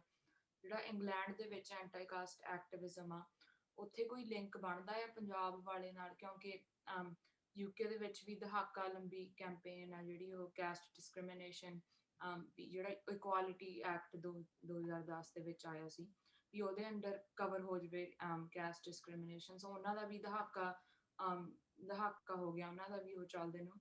ਤੇ ਕਿਤੇ ਕੋਈ ਸੰਬੰਧ ਹੈਗਾ, ਲਿੰਕ ਹੁੰਦਾ ਇਨਫੋਰਮੇਸ਼ਨ ਦੇ ਬੇਸ ਤੇ? ਤੇ ਮੈਨੂੰ ਲੱਗਦਾ ਕਿ ਸਾਡੇ ਦੋਨੇ ਮੁੱਦੇ ਵੈਸੇ ਅਲੱਗ ਨੇ। ਉੱਥੇ ਦਾ ਕਲਾਸ ਵਾਲਾ ਸਿਸਟਮ ਗੱਲ ਹੈ। ਆਪਾਂ ਨੇ ਤਾਂ ਜੇ ਕਲਾਸ ਚੇਂਜ ਵੀ ਹੋ ਜਾਂਦੀ ਹੈ, ਮੈਂ ਪਹਿਲਾਂ ਵੀ ਕਹਿ ਕੇ ਹਟਿਆ ਕਿ ਅਗਰ ਆਪਣੇ ਰਾਸ਼ਟਰਪਤੀ ਵੀ ਬਣ ਜਾਂਦਾ ਕੋਈ ਬੰਦਾ, ਫਿਰ ਵੀ ਉਹਦੇ ਨਾਲ ਡਿਸਕ੍ਰਿਮੀਨੇਸ਼ਨ ਕੀਤਾ ਜਾਂਦਾ। ਇੱਥੇ ਜਾਤ-ਪਾਤ ਵਾਲੇ ਮਸਲੇ ਨੇ ਤੇ ਉਧਰ ਕਲਾਸ ਵਾਲੇ ਮਸਲੇ ਨੇ। ਤੇ ਤੁਸੀਂ ਦੇਖਿਆ ਕਿ ਆਪਣੇ ਜਿਹੜੇ national commission for scheduled caste ਦੇ ਆਪਣੇ ਚੇਅਰਮੈਨ ਸਾਹਿਬ ਸੀ, ਉਹਨਾਂ ਦਾ ਨਾਂ ਸੀ ਪੁਨੀਆ ਸੀ ਸ਼ਾਇਦ ਨਾਮ ਉਹਨਾਂ ਦਾ, ਤੇ ਉਹਨਾਂ ਨੂੰ ਐਂਟਰ ਨਹੀਂ ਕਰਨ ਦਿੱਤਾ ਸੀ ਆਪਣਾ ਮੰਦਿਰ ਦੇ ਵਿੱਚ। ਉਹ ਐਂਟਰ, ਕਿਉਂਕਿ ਉਹ ਮੌਜੂਦਾ ਐਮਪੀ ਵੀ ਸੀ, ਚੇਅਰਮੈਨ ਵੀ ਸੀ, ਉਹ ਇਨਵੈਸਟੀਗੇਸ਼ਨ ਹੀ ਕਰਨ ਗਏ ਸੀ ਕਾਸਟ ਬੇਸਡ ਜਿਹੜਾ ਡਿਸਕ੍ਰਿਮੀਨੇਸ਼ਨ ਦੀ, ਉਹ ਇਨਵੈਸਟੀਗੇਸ਼ਨ ਕਰਨ ਗਏ ਵੀ ਉਹਨਾਂ ਨੂੰ ਐਂਟਰ ਨਹੀਂ ਕਰਨ ਦਿੱਤਾ ਸੀ। ਤੇ ਇਹ ਮੈਨੂੰ ਲੱਗਦਾ ਕਿ ਉਹਨਾਂ ਦਾ ਸਟਰਗਲ ਤੇ ਸਾਡੇ ਸਟਰਗਲ 'ਚ ਫਰਕ ਹੈਗਾ, ਤੇ ਫਰਕ ਵੀ ਸਾਡਾ ਅਲੱਗ ਆ, ਉਹਨਾਂ ਦਾ ਅਲੱਗ ਆ, ਕਿਉਂਕਿ ਉੱਥੇ ਸਾਧਨ ਵੀ ਹੋਰ ਤਰੀਕੇ ਨਾਲ ਹੁੰਦੇ ਨੇ, ਸਾਡੇ ਕੋਲ ਸਾਧਨ ਹੋਰ ਤਰੀਕੇ ਨਾਲ ਨੇ। ਉੱਥੇ ਕਲਾਸ ਵਾਲੀ ਲੜਾਈ ਆ, ਸਾਡੇ ਤਾਂ ਜੇ ਕਲਾਸ ਵੀ ਚੇਂਜ ਹੋ ਜਾਂਦੀ ਆ ਫਿਰ ਵੀ ਲੋਕਾਂ ਨੂੰ ਉਸੇ ਤਰੀਕੇ ਨਾਲ ਗਾਲਾਂ ਪੈਂਦੀਆਂ ਨੇ, ਉਸੇ ਤਰੀਕੇ ਨਾਲ ਤਾਨੇ ਮੇਣੇ ਸਹਿਣੇ ਪੈਂਦੇ ਨੇ। ਵੀ ਜਿਹੜਾ ਪੰਜਾਬ ਦਾ ਜਿਹੜਾ ਰੀਜਨ ਆ ਉਹਦੇ ਵਿੱਚ ਹਾਈਐਸਟ ਕਨਸੈਂਟਰੇਸ਼ਨ ਮੰਨੀ ਜਾਂਦੀ ਹੈਗੀ ਆ ਦਲਿਤ ਭਾਈਚਾਰੇ ਦੀ ਪੂਰੇ ਰੀਜਨ ਦੇ ਵਿੱਚ। ਤੁਸੀਂ ਉਸ ਦੇ ਬਾਰੇ ਗੱਲ ਕਰ ਸਕਦੇ ਹੋ ਵੀ ਜਿਹੜੀ ਪੰਜਾਬ ਦੀ ਪੋਲਿਟਿਕਸ ਤੇ ਉਸ ਗੱਲ ਦਾ ਇੰਪੈਕਟ ਕੀ ਰਿਹਾ ਹੈਗਾ? ਵੀਰ ਜੀ, ਜਿਵੇਂ ਆਪਾਂ ਦੇਖਿਆ ਬਿਲਕੁਲ ਪੰਜਾਬ ਦੇ ਵਿੱਚ ਸਭ ਤੋਂ ਜ਼ਿਆਦਾ ਪਾਪੂਲੇਸ਼ਨ ਰਹੀ ਆ, ਤੇ ਉਹਦੇ ਨਾਲ ਇਹ ਵੀ ਉਹਦਾ ਫਰਕ ਮੈਂ ਇੱਕ ਮੈਨੂੰ ਲੱਗਦਾ ਪੋਜ਼ਿਟਿਵਿਟੀ ਇਹ ਵੀ ਹੈ ਕਿ ਜ਼ਿਆਦਾ ਪਾਪੂਲੇਸ਼ਨ ਹੋਣ ਦੇ, ਕਿਉਂਕਿ ਅਸੀਂ ਸਿੱਖੀ ਦੇ ਨਾਲ ਕਾਫੀ ਪ੍ਰਭਾਵਿਤ ਰਹੇ ਹਾਂ। ਕਿਉਂਕਿ ਹੋਰ ਸਟੇਟਾਂ ਦੇ ਵਿੱਚ ਪਾਪੂਲੇਸ਼ਨ ਘੱਟ ਆ ਤੇ ਸਾਡੇ ਪਾਪੂਲੇਸ਼ਨ ਜ਼ਿਆਦਾ ਆ ਦਲਿਤਾਂ ਦੀ, ਪਰ ਪੋਲੀਟਿਕਸ ਦੇ ਵਿੱਚ ਜਿਹੜੀ ਪਾਰਟੀਸਪੇਸ਼ਨ ਆ ਉਹ ਇਕੁਅਲ ਤਾਂ ਹੈ ਹੀ ਆ ਕਿ ਜਿੱਦਾਂ ਐਜ਼ ਪਰ ਰਿਜ਼ਰਵੇਸ਼ਨ ਆ, ਪਰ ਜਿਹੜੀ ਐਕਟਿਵ ਪਾਰਟੀਸਪੇਸ਼ਨ ਹੁੰਦੀ ਆ ਉਹਨਾਂ ਦੇ ਹੱਕਾਂ ਦੀ ਗੱਲ ਕਰਨੀ ਆ, ਉਹ ਫੇਰ ਉਹੀ ਆ ਕਿ ਕਿਉਂਕਿ ਉਹਨਾਂ ਨੂੰ ਚਲਾਉਣ ਵਾਲੇ ਕੋਈ ਹੋਰ ਨੇ। ਕਿਉਂਕਿ ਜਿਵੇਂ ਸਾਡੇ ਆਪਾਂ ਦੇਖਿਆ ਸਾਡੇ ਜਿਹੜੇ CM ਵੀ ਨੇ ਜ਼ਿਆਦਾਤਰ ਉਹ ਸੈਂਟਰ ਤੋਂ ਚੱਲਦੇ ਨੇ। ਜਿਹੜਾ ਫੈਡਰਲ ਸਟਰਕਚਰ ਆ ਜਦੋਂ ਤੱਕ ਮੈਨੂੰ ਲੱਗਦਾ ਉਹ ਨਹੀਂ ਆਪਣੇ ਜਿਹੜੇ ਸਟੇਟਾਂ ਦੇ ਜਿਹੜੇ ਆਪਣੇ ਅਧਿਕਾਰ ਨੇ ਉਹ ਨਹੀਂ ਹੁੰਦੇ ਉਦੋਂ ਤੱਕ ਮੈਨੂੰ ਨਹੀਂ ਲੱਗਦਾ ਕਿ ਉਹਦਾ ਕੋਈ ਅਸਰ ਪਵੇਗਾ ਰਾਜਨੀਤੀ ਦਾ ਜ਼ਿਆਦਾ ਕੋਈ। ਕਿਉਂਕਿ ਸਾਨੂੰ ਸਾਡਾ ਹੁਣ ਦੇਖਿਆ ਸੀ ਕਿ ਇਹ ਜਿਹੜਾ ਖੇਤੀ ਵਾਲਾ ਸੀ ਹੈ ਤਾਂ ਸਟੇਟ ਲਿਸਟ ਦਾ ਮਸਲਾ ਸੀ, ਪਰ ਉਹ ਸੈਂਟਰ ਨੇ ਕਿਸ ਤਰੀਕੇ ਨਾਲ ਉਹਨੂੰ ਲਿਸਟਾਂ ਚੇਂਜ ਕਰਕੇ ਪਾਸ ਕਰਵਾਇਆ। ਤੇ ਇਸ ਤਰੀਕੇ ਨਾਲ ਲੱਗਦਾ ਕਿ ਜਦੋਂ ਤੱਕ ਜਿੱਦਾਂ ਮੈਨੂੰ ਲੱਗਦਾ ਅਮਰੀਕਾ ਕੈਨੇਡਾ ਦਾ ਜਿਹੜਾ ਸਟਰਕਚਰ ਆ ਉਦਾਂ ਦਾ ਨਹੀਂ ਹੋ ਜਾਂਦਾ ਸਾਡਾ, ਉਦੋਂ ਤੱਕ ਦਿੱਕਤਾਂ ਰਹਿਣੀਆਂ ਹੀ ਰਹਿਣੀਆਂ ਨੇ। ਤੇ ਬਾਕੀ ਜਿਹੜੇ ਲੀਡਰ ਨੇ ਆਪ ਉਹ ਜਿਵੇਂ ਕਾਂਸ਼ੀ ਰਾਮ ਨੇ ਇੱਕ ਬੁੱਕ ਲਿਖੀ, ਸਾਹਿਬ ਕਾਂਸ਼ੀ ਰਾਮ ਨੇ ਚਮਚਾ ਯੁੱਗ ਲਿਖੀ ਸੀ।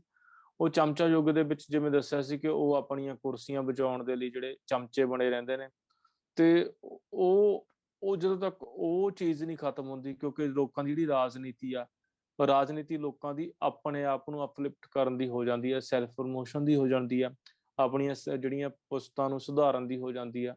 ਜਦੋਂ ਤੱਕ ਉਹ ਲੋਕਾਂ ਬਾਰੇ ਨਹੀਂ ਸੋਚਦੇ ਕਿ ਉਦੋਂ ਤੱਕ ਮੈਨੂੰ ਨਹੀਂ ਲੱਗਦਾ ਕਿ ਉਹ ਦਲਿਤਾਂ ਦਾ ਸੁਧਾਰ ਕਰ ਸਕਦੇ ਨੇ। ਉਹ ਸਿਰਫ ਆਪਣਾ ਹੀ ਕਰਦੇ ਨੇ, ਬਸ ਇੱਥੋਂ ਹੀ ਤੱਕ ਸੀਮਿਤ ਰਹਿ ਜਾਂਦਾ ਆਪਣਾ ਤੇ ਆਪਣੇ ਪਰਿਵਾਰ ਦੀ। ਜੀ ਤੇ ਮੈਨੂੰ ਲੱਗਦਾ ਹੈ ਆਖਰੀ ਸਵਾਲ ਹੀ ਅਸੀਂ ਪੁੱਛਣਾ ਸੰਗਤ ਵੱਲੋਂ ਹੀ ਪੁੱਛਿਆ ਗਿਆ ਕਿ ਸਿੱਖ ਸੰਘਰਸ਼ ਦੇ ਵਿੱਚ ਜਿਹੜੇ ਜੁਝਾਰੂ ਸਿੰਘ ਸੀਗੇ ਜਦੋਂ ਪੰਜਾਬ 'ਚ ਲਹਿਰ ਉੱਠੀ ਸੀਗੀ ਤੇ ਉਦੋਂ ਉਹਨਾਂ ਨੇ ਵੀ ਇੱਕ ਕੋਡ ਆਫ ਕੰਡਕਟ ਕਹਿ ਲਓ ਗੁਰੂ ਘਰਾਂ 'ਚ ਜਾ ਕੇ ਰਿਲੀਜ਼ ਕੀਤਾ ਸੀਗਾ ਕਾਸਟ ਬੇਸਡ ਡਿਸਕ੍ਰਿਮੀਨੇਸ਼ਨ ਦੇ ਜਿਹੜਾ ਖਿਲਾਫ ਸੀਗਾ। ਤੇ ਇਹਨੂੰ ਕਿੱਦਾਂ ਪਰਸੀਵ ਕੀਤਾ ਗਿਆ ਸੀ ਦਲਿਤ ਭਾਈਚਾਰੇ ਵੱਲੋਂ, ਜਾਂ ਇਹਦੇ ਬਾਰੇ ਕਹਿ ਲਓ ਇਹਨੂੰ ਕਿੱਦਾਂ ਵੇਖਿਆ ਗਿਆ ਸੀ, ਜਾਂ ਹੁਣ ਅੱਜ ਦੇ ਨਾਲ ਜੇ ਅਸੀਂ ਇਹਦੀ ਉਹ ਕਰੀਏ ਦਾ ਸੰਬੰਧ ਕਰੀਏ ਕਿ ਜੇ ਇਹੋ ਜਿਹਾ ਕੋਈ ਕੰਡਕਟ ਅੱਜ ਫੇਰ ਕਹਿ ਲਓ ਉਹ ਕੀਤਾ ਜਾਵੇ ਤੇ ਸ਼ਾਇਦ ਸਿਚੁਏਸ਼ਨ ਆਪਸ ਦੇ ਵਿੱਚ ਬੈਟਰ ਹੋ ਸਕਦੀ ਹੈ, ਤਾਂ ਕਿ ਜਿਵੇਂ ਤੁਸੀਂ ਪਹਿਲਾਂ ਵੀ ਕਿਹਾ ਵੀ ਜਿਹੜਾ ਤੀਜਾ ਬੰਦਾ ਆ ਕੇ ਸਾਨੂੰ ਆਪਸ 'ਚ ਲੜਾ ਰਿਹਾ ਬ੍ਰਾਹਮਣ ਮੱਤ ਦੇ ਬੇਸ ਦੇ ਉੱਤੇ, ਅਸੀਂ ਉਹ ਚੀਜ਼ ਨੂੰ ਖਤਮ ਕਰ ਸਕਦੇ ਹਾਂ ਜੇ ਉਹੋ ਜਿਹਾ ਜਿਹੜਾ ਕੰਟੈਕਟ ਆ ਉਹ ਜੇ ਦੁਬਾਰਾ ਪੈਦਾ ਕੀਤਾ ਜਾਵੇ ਤਾਂ। ਹਾਂਜੀ ਹਾਂਜੀ, ਉਹ ਜਿਵੇਂ ਸੀ ਉਹ ਬੜਾ ਵਧੀਆ ਸੀ ਕਿ ਦੋਨਾਂ ਧਿਰਾਂ ਵੱਲੋਂ ਮੈਂ ਵੀ ਪਹਿਲਾਂ ਵੀ ਕਿਹਾ ਕਿ ਜਿਹੜੇ ਲਤਾੜੇ ਹੋਏ ਜਿਹੜੇ ਲੋਕ ਨੇ ਆਲਰੇਡੀ ਉਹ ਜੇ ਡਿਮਾਂਡ ਕਰਨਗੇ ਤਾਂ ਉਹਨਾਂ ਨੂੰ ਤਾਂ ਫਿਰ ਮਤਲਬ ਕਿ ਕੁੱਟ ਪੈਣੇ ਵਾਲੀ ਕੰਮ ਹੁੰਦਾ ਕਿ ਉਹਨਾਂ ਨੂੰ ਦਬਾਉਣ ਲਈ ਕਈ ਸਾਧਨ ਹੁੰਦੇ ਨੇ, ਕਿਉਂਕਿ ਉਹਨਾਂ ਨੇ ਸੰਘਰਸ਼ ਲੜੇ ਵੀ ਨੇ। ਪਰ ਜਦੋਂ ਜਿਹੜੀ ਧਿਰ ਰੂਲ ਕਰ ਰਹੀ ਹੈ, ਜਿਹੜੀ ਧਿਰ ਪਹਿਲਾਂ ਹੀ ਆਪਣਾ ਜਿਹਨਾਂ ਦਾ ਇਕਨੋਮਿਕ ਸਾਧਨ ਸਹੀ ਹੈਗੇ ਨੇ ਜਾਂ ਜਿਹੜੇ ਆਰਥਿਕ ਪੱਖੋਂ ਕਾਫੀ ਮਜ਼ਬੂਤ ਨੇ, ਜਦੋਂ ਤੱਕ ਉਹ ਸ਼ੁਰੂਆਤ ਨਹੀਂ ਕਰਦੇ ਮੈਨੂੰ ਨਹੀਂ ਲੱਗਦਾ ਕਿ ਕਾਸਟ ਸਿਸਟਮ ਉਦੋਂ ਤੱਕ ਟੁੱਟ ਸਕਦਾ। ਉਹ ਸ਼ੁਰੂਆਤ ਕਰਨ, ਉਹ ਜਿਹੜੀ ਐਂਟਰੀ ਆ ਗੁਰਦੁਆਰਿਆਂ ਦੇ ਵਿੱਚ ਆ ਐਂਟਰੀ ਤਾਂ ਚਲੋ ਹੈ ਹੀ ਆ, ਪਰ ਹਲੇ ਵੀ ਫਾਈਂਡ ਆਊਟ ਕਰਨ ਕਿ ਕਿੱਥੇ ਕਿੱਥੇ ਪ੍ਰੋਬਲਮ ਆਉਂਦੀਆਂ ਨੇ। ਕਿ ਕਈ ਵਾਰ ਅਸੀਂ ਦੇਖਿਆ ਕਿ ਜਿਹੜੇ ਰੂਲਿੰਗ ਹੁੰਦੇ ਨੇ, ਜਿਵੇਂ ਪਿੰਡਾਂ 'ਚ ਕੋਈ ਸਰਪੰਚ ਵੀ ਹੁੰਦੇ ਨੇ, ਉਹ ਲੜਾਈਆਂ ਐਟਰੋਸਿਟੀ ਐਕਟ ਦੇ ਵਿੱਚ ਕਈ ਏਦਾਂ ਦੇ ਕੇਸ ਵੀ ਆਏ ਨੇ, ਕਿਉਂਕਿ ਮੇਰਾ ਇਹ ਟੌਪਿਕ ਸੀ ਕਿ ਉਹ ਬੰਦੇ ਉਹ ਕਹਿੰਦੇ ਨੇ ਸਾਡੇ ਗੁਰਦੁਆਰਾ ਸਾਹਿਬ 'ਚ ਇਹ ਮੱਥਾ ਟੇਕਣ ਆਇਆ ਸੀ, ਇੱਥੇ ਤੇ ਇਹਨੇ ਪ੍ਰੋਬਲਮ ਕੀਤੀ ਆ। ਉਹ ਟੂਲਸ ਵੀ ਗੁਰਦੁਆਰਾ ਸਾਹਿਬ ਨੂੰ ਵਰਤਦੇ ਨੇ। ਇਹਦੇ ਲਈ ਪਾਬੰਦੀ ਵੀ ਲੱਗਣੀ ਚਾਹੀਦੀ ਹੈ, ਜਿਵੇਂ ਅਨਾਉਂਸਮੈਂਟ ਵੀ ਗੁਰਦੁਆਰਾ ਸਾਹਿਬ ਤੋਂ ਹੋਈ ਆ ਕਈ ਜਗ੍ਹਾ, ਤੇ ਇੱਕ ਅਨਾਉਂਸਮੈਂਟ ਵੀ ਹੋਈ ਆ ਕਿ ਬਾਈਕਾਟ ਦੀ। ਤੇ ਉਹ ਅਲੱਗ-ਅਲੱਗ ਜਿਹੜੇ ਗੁਰਦੁਆਰੇ ਨੇ, ਉਹਨਾਂ ਨੂੰ ਕਿਸੇ ਤਰੀਕੇ ਨਾਲ ਸ਼ਮਸ਼ਾਨ ਘਾਟਾਂ ਨੂੰ ਉਹ ਕਿਸੇ ਤਰੀਕੇ ਨਾਲ ਕੁਛ ਏਦਾਂ ਦਾ ਕੀਤਾ ਜਾਵੇ ਕਿ ਲੋਕਾਂ ਦੇ ਵਿੱਚ ਆਪਣਾ ਕੀ ਜਾਗਰੂਕ ਆਵੇ ਤੇ ਇੱਕ ਦੂਜੇ ਨਾਲ ਪਿਆਰ ਦੀ ਭਾਵਨਾ ਵਧੇ। ਤੇ ਨੋਟ ਕਿ ਸਿਰਫ ਇਹੀ ਆ ਕਿ ਉਹਨਾਂ ਨੂੰ ਸਾਧਨ ਕਿੱਦਾਂ ਮੁਹੱਈਆ ਕਰਾਏ ਜਾਣ, ਜਿਹੜੇ ਉਹਨਾਂ ਦੇ ਬੇਸਿਕ ਐਮਿਨਿਟੀਜ਼ ਨੇ। ਸਿਰਫ ਕਹਿਣੀਆਂ ਨਹੀਂ ਗੱਲਾਂ, ਤੇ ਆਪਾਂ ਪ੍ਰੈਕਟੀਕਲੀ ਵੀ ਕਰਕੇ ਦਿਖਾਈਏ ਕਿ ਅਸੀਂ ਤੁਹਾਡੇ ਨਾਲ ਆ। ਜੇ ਕਿਸੇ ਦੇ ਨਾਲ ਕੋਈ ਪ੍ਰੋਬਲਮ ਹੁੰਦੀ ਆ ਤਾਂ ਉਹਦੇ ਨਾਲ ਜਿਹੜੀਆਂ ਧਿਰਾਂ ਨੂੰ ਖੜਨਾ ਚਾਹੀਦਾ ਕਿ ਇਹਦੇ ਨਾਲ ਅਸੀਂ ਖੜੇ ਆ, ਤੇਰਾ ਕੇਸ ਵੀ ਅਸੀਂ ਲੜਾਂਗੇ। ਈਵਨ ਕਿ ਕੇਸਾਂ ਤੱਕ ਵੀ ਨਾ ਗੱਲ ਜਾਵੇ, ਜਾਂ ਜਿਵੇਂ ਵੀ ਸਮਝੌਤੇ ਹੋ ਸਕਦੇ ਨੇ, ਤੇ ਉਹਨਾਂ ਨੂੰ ਠੱਲ ਪਾਈ ਜਾਵੇ ਜਿਹੜੇ ਏਦਾਂ ਦੇ ਜਿਹੜੇ ਵਰਤਾਰੇ ਹੁੰਦੇ। ਜੀ ਵੀਰ ਜੀ, ਤੇ ਆਖਿਰ ਦੇ ਵਿੱਚ ਆਪਾਂ ਤੁਹਾਨੂੰ ਪੁੱਛਣਾ ਚਾਹੁੰਦੇ ਸੀਗੇ ਵੀ ਜੇ ਤੁਹਾਡੇ ਕੋਲ ਕੋਈ ਸੁਝਾਅ ਹੁਣ ਪੰਥ ਪੰਜਾਬ ਵਾਸਤੇ, ਜਾਂ ਜਿਹੜੇ ਆਪਣੇ ਨਾਲ ਅੱਜ ਸਾਰੇ ਸੰਗਤਾਂ ਜੁੜੀਆਂ ਹਨ ਬਾਹਰ ਬੈਠੀਆਂ, ਵੀ ਜੇ ਆਪਾਂ ਜਿਹੜੀ ਆਪਾਂ ਕਹਿ ਲਓ ਜਿਹੜੀ ਆਪਣੀ ਜੰਗ ਆ ਬਿੱਪਰ ਦੇ ਖਿਲਾਫ, ਦਿੱਲੀ ਤਖਤ ਦੇ ਖਿਲਾਫ, ਉਸ ਦੇ ਵਿੱਚ ਤੁਸੀਂ ਕੀ ਚਾਹੋਗੇ ਵੀ ਬਾਹਰਲੇ ਜਿਹੜੇ ਨੌਜਵਾਨ ਬੈਠੇ ਆ ਜਾਂ ਪੰਜਾਬ ਦੇ ਜਾਂ ਹੋਰ ਬਾਕੀ ਇਲਾਕਿਆਂ 'ਚ ਵਾਸਤੇ ਨੌਜਵਾਨਾਂ ਵਾਸਤੇ ਵੀ ਤੁਸੀਂ ਕੀ ਸੁਝਾਅ ਦੇਣੇ ਚਾਹੋਗੇ ਵੀ ਮੂਵਿੰਗ ਫੋਰਵਰਡ ਆਪਾਂ ਇਕੱਠੇ ਰਲ ਕੇ ਕਿਵੇਂ ਕੰਮ ਕਰ ਸਕਦੇ ਹੈਗੇ ਆ ਇਸ ਸਾਰੇ ਮਸਲੇ ਦਾ ਹੱਲ ਕਰਨ ਵਾਸਤੇ? ਤੇ ਮੈਨੂੰ ਲੱਗਦਾ ਵੀ ਜਿਹੜੇ ਜਾਤ ਪਾਤ ਦਾ ਮਸਲਾ ਜਿਹੜੀ ਆਪਾਂ ਗੱਲ ਕਰ ਰਹੇ ਹਾਂ, ਤੇ ਮੈਂ ਕਹਿੰਦਾ ਵੀ ਅਸੀਂ ਕਿਸੇ ਨੂੰ ਜੇ ਨਹੀਂ ਵੀ ਸੁਧਾਰ ਸਕਦੇ, ਕਮ ਸੇ ਕਮ ਅਸੀਂ ਆਪਣੇ ਰਿਸ਼ਤੇਦਾਰਾਂ ਨੂੰ ਦੱਸੀਏ, ਆਪਣੇ ਲਿੰਕ ਦੇ ਵਿੱਚ ਦੱਸੀਏ, ਜਿਹੜੇ ਜਿਹੜੇ ਸਾਡੇ ਕੰਟੈਕਟਸ ਨੇ, ਕਿ ਬਈ ਇਸ ਤਰੀਕੇ ਦੀਆਂ ਜਿਹੜੀ ਗੱਲਾਂ ਨੇ, ਇਹ ਸਾਡੇ ਤਾਂ ਗੁਰੂ ਸਾਹਿਬ ਨੇ ਕਿਹਾ ਹੋਇਆ ਕਿ ਨੀਚਾ ਅੰਦਰ ਨੀਚ ਹੈ, ਹਨਾ।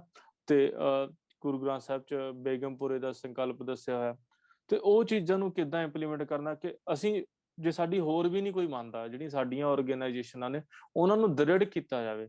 ਤੇ ਜਿਵੇਂ ਸੋਸ਼ਲ ਬਾਈਕਾਟ ਦਲਿਤਾਂ ਦਾ ਕੀਤਾ ਜਾਂਦਾ, ਉਸੇ ਤਰੀਕੇ ਨਾਲ ਜੇ ਆਪਣੀ ਸੰਸਥਾ ਕੋਈ ਆਪਣੀ ਮੰਨ ਲਓ ਪੰਥਕ ਸੰਸਥਾ ਤੁਹਾਡੀ, ਤੁਹਾਨੂੰ ਲੱਗ ਰਿਹਾ ਕਿ ਤੁਹਾਡਾ ਕੋਈ ਬੰਦਾ ਗਲਤੀ ਕਰ ਰਿਹਾ, ਤੁਹਾਡਾ ਜਿਹੜਾ ਇਹਦੇ ਨਾਲ ਜੁੜਿਆ ਹੈ, ਤਾਂ ਉਹਦੇ ਖਿਲਾਫ ਕੁਛ ਨਾ ਕੁਛ, ਜਿੱਦਾਂ ਆਪਾਂ ਆਪਣਾ ਹਰਿਮੰਦਰ ਸਾਹਿਬ 'ਚ ਤਨਖਾਹੀਆ ਘੋਸ਼ਿਤ ਕੀਤਾ ਜਾਂਦਾ, ਏਦਾਂ ਦਾ ਕੁਛ ਕੀਤਾ ਜਾਵੇ ਤਾਂ ਕਿ ਉਸ ਬੰਦੇ ਨੂੰ ਥੋੜ੍ਹੀ ਸਮਝ ਆ ਸਕੇ। ਤੇ ਇਹ ਕੁਛ ਸਾਨੂੰ ਮਾਪਦੰਡ ਬਣਾਉਣੇ ਪੈਣਗੇ। ਮਾਪਦੰਡ ਬਣਾ ਕੇ ਤਾਂ ਹੀ ਮੈਨੂੰ ਲੱਗਦਾ ਕਿ ਕੁਛ ਹੋ ਸਕਦਾ। ਤੇ ਈਵਨ ਜਿਹੜੇ ਆਪਣੇ ਜਿਹੜੇ ਜ਼ਿਆਦਾਤਰ ਆਪਾਂ ਦੇਖਿਆ ਪੰਜਾਬ 'ਚ, ਕਈ ਵਾਰ ਸਾਡੇ ਸਿੱਖ ਵੀਰ ਇਹ ਕਹਿੰਦੇ ਹੁੰਦੇ ਨੇ ਕਿ ਅਸੀਂ, ਸਾਨੂੰ ਹਿੰਦੂ ਧਰਮ ਦਾ ਹਿੱਸਾ ਨਾ ਦੱਸੋ। ਠੀਕ ਹੈ, ਨਹੀਂ ਹੈਗੇ, ਪਰ ਮੈਂ ਕਹਿੰਦਾ ਵੀ well done is better than well said, ਕਿ ਤੁਸੀਂ ਉਦਾਂ ਦਾ ਕਰਕੇ ਵੀ ਦਿਖਾਵੋ ਜਿੱਦਾਂ ਦੀ ਸਾਡੇ ਗੁਰੂਆਂ ਨੇ ਕੀਤਾ ਸੀ, ਉਹਨੂੰ ਕਰਕੇ ਵੀ ਦਿਖਾਵੋ। ਅਗਰ ਅਸੀਂ ਉਹਨਾਂ ਨੂੰ ਨਹੀਂ ਕਰਾਂਗੇ ਤਾਂ ਤੁਸੀਂ ਆਟੋਮੈਟਿਕਲੀ ਉਹ ਜਿਹੜਾ ਆਟੋਮੈਟਿਕਲੀ ਉਹਦਾ ਹੀ ਪਾਰਟ ਬਣ ਜਾਵਾਂਗੇ ਜਿਹਨੂੰ ਤੁਸੀਂ ਫੋਲੋ ਕਰ ਰਹੇ ਹੋ। ਜੀ ਬਿਲਕੁਲ ਵੀਰ ਜੀ, ਜਿਵੇਂ ਤੁਸੀਂ ਕਿਹਾ ਕਿ ਇਹ ਸਟੈਪ ਚੱਕਣੇ ਜ਼ਰੂਰੀ ਨੇ, ਭਾਵੇਂ ਉਹ ਤੁਸੀਂ ਜਿਵੇਂ ਮਾਪਦੰਡ ਦੀ ਗੱਲ ਕੀਤੀ ਕਿ ਜੇ ਕੋਈ ਬੰਦਾ ਇਹੋ ਜਿਹੀ ਗੱਲ ਕਰਦਾ ਆ ਕਿਸੇ ਮਜ਼ਦੂਰ ਦੇ ਖਿਲਾਫ, ਕਿਸੇ ਦਲ ਦੇ ਖਿਲਾਫ, ਉਹਨਾਂ ਨੂੰ ਵੀ ਉਹਨਾਂ ਦਾ ਬਣਦਾ ਜਿਹੜਾ ਪੰਥ ਦੇ ਵੱਲੋਂ ਵੀ ਦੇਣਾ ਚਾਹੀਦਾ, ਜੋ ਵੀ ਉਹਨਾਂ ਦਾ ਦੰਡ ਬਣਦਾ ਆ। ਤੇ ਇਹ ਸਟੈਪ ਲੈਣੇ ਜ਼ਰੂਰੀ ਨੇ ਜੇ ਅਸੀਂ ਇਹ ਮਸਲੇ ਦਾ ਕੋਈ ਹੱਲ ਕੱਢਣਾ। ਤੇ ਗੁਰਨਿਸ਼ਾਨ ਵੀਰ ਜੀ, ਮੈਨੂੰ ਲੱਗਦਾ ਆਹੀ ਸਵਾਲ ਸੀ ਸਾਡੇ ਅੱਜ ਲਈ। ਸਾਰੀ ਸੰਗਤ ਦਾ ਵੀਰ ਜੀ, ਗੁਰਦੀਪ ਸਿੰਘ ਜੀ, ਤੁਹਾਡਾ ਬਹੁਤਾ ਧੰਨਵਾਦ, ਤੁਸੀਂ ਆਪਣੇ ਵਿਚਾਰ ਸਾਂਝੇ ਕੀਤੇ ਸੰਗਤ ਦੇ ਨਾਲ। ਤੇ ਅੱਜ ਲਈ ਇੰਨਾ ਹੀ ਆ। ਅਗਲੀ ਵਾਰ ਤੋਂ ਪੰਥ ਪੰਜਾਬ ਹੋਰ ਏਦਾਂ ਦੀਆਂ ਵਿਚਾਰਾਂ, ਡਿਸਕਸ਼ਨਾਂ ਤੁਹਾਡੇ ਨਾਲ ਸਾਂਝੀਆਂ ਅਸੀਂ ਕਰਾਂਗੇ। ਤੇ ਗੁਰਨਿਸ਼ਾਨ ਵੀਰ ਜੀ, ਤੁਸੀਂ ਅਖੀਰ ਤੇ ਕੁਝ ਬੋਲਣਾ? ਤੁਸੀਂ ਸੰਗਤਾਂ ਨੂੰ ਬੇਨਤੀ ਕਰਨਾ ਚਾਹੁੰਦੇ ਹੋ, ਤੁਸੀਂ ਸਾਡੀ ਵੈਬਸਾਈਟ panthpunjab.org ਤੇ ਜਾ ਕੇ ਸਾਡੀਆਂ ਕਈ ਅਸੀਂ ਲਿਖਤਾਂ ਜਾਰੀ ਕੀਤੀਆਂ ਹੈਗੀਆਂ ਨੇ, ਬਲੌਗ ਸੈਕਸ਼ਨ ਤੇ ਤੁਹਾਨੂੰ ਮਿਲ ਜਾਣਗੀਆਂ। ਤੇ ਆਪਣੇ ਜਿੰਨੇ ਵੀ ਅੱਜ ਤੱਕ ਦੀਆਂ ਡਿਸਕਸ਼ਨਾਂ ਹੋ ਚੁੱਕੀਆਂ ਨੇ ਉਹ ਸਾਰੀਆਂ ਮੀਡੀਆ ਸੈਕਸ਼ਨ ਹੇਠ ਮਿਲ ਜਾਣਗੀਆਂ। ਜੇ ਤੁਹਾਡੇ ਕੋਲ ਕੋਈ ਸੁਝਾਅ ਹੋਣ, ਤੁਸੀਂ ਸਾਡੀ ਵੈਬਸਾਈਟ ਤੇ ਜਾ ਕੇ ਸਾਡੇ ਤੱਕ ਪਹੁੰਚਦੇ ਕਰ ਸਕਦੇ ਹੈਗੇ ਹੋ। ਹਰ ਦੂਜੇ ਸੈਟਰਡੇ ਸਾਡੇ ਇੱਦਾਂ ਦੇ ਲਾਈਵ ਡਿਸਕਸ਼ਨਸ ਹੁੰਦੇ ਨੇ, ਤੋਂ ਅਸੀਂ ਸੰਗਤਾਂ ਨੂੰ ਕਹਾਂਗੇ ਪਲੀਜ਼ ਸਟੇ ਟਿਊਨਡ। ਅਗਲੇ ਸੈਸ਼ਨ ਦੇ ਵਿੱਚ ਤੁਸੀਂ ਇਦਾਂ ਹੀ ਨਾਲ ਦੁਆਰਾ ਜੁੜੋ। ਵਾਹਿਗੁਰੂ ਜੀ ਕਾ ਖਾਲਸਾ, ਵਾਹਿਗੁਰੂ ਵਾਹਿਗੁਰੂ ਜੀ ਕੀ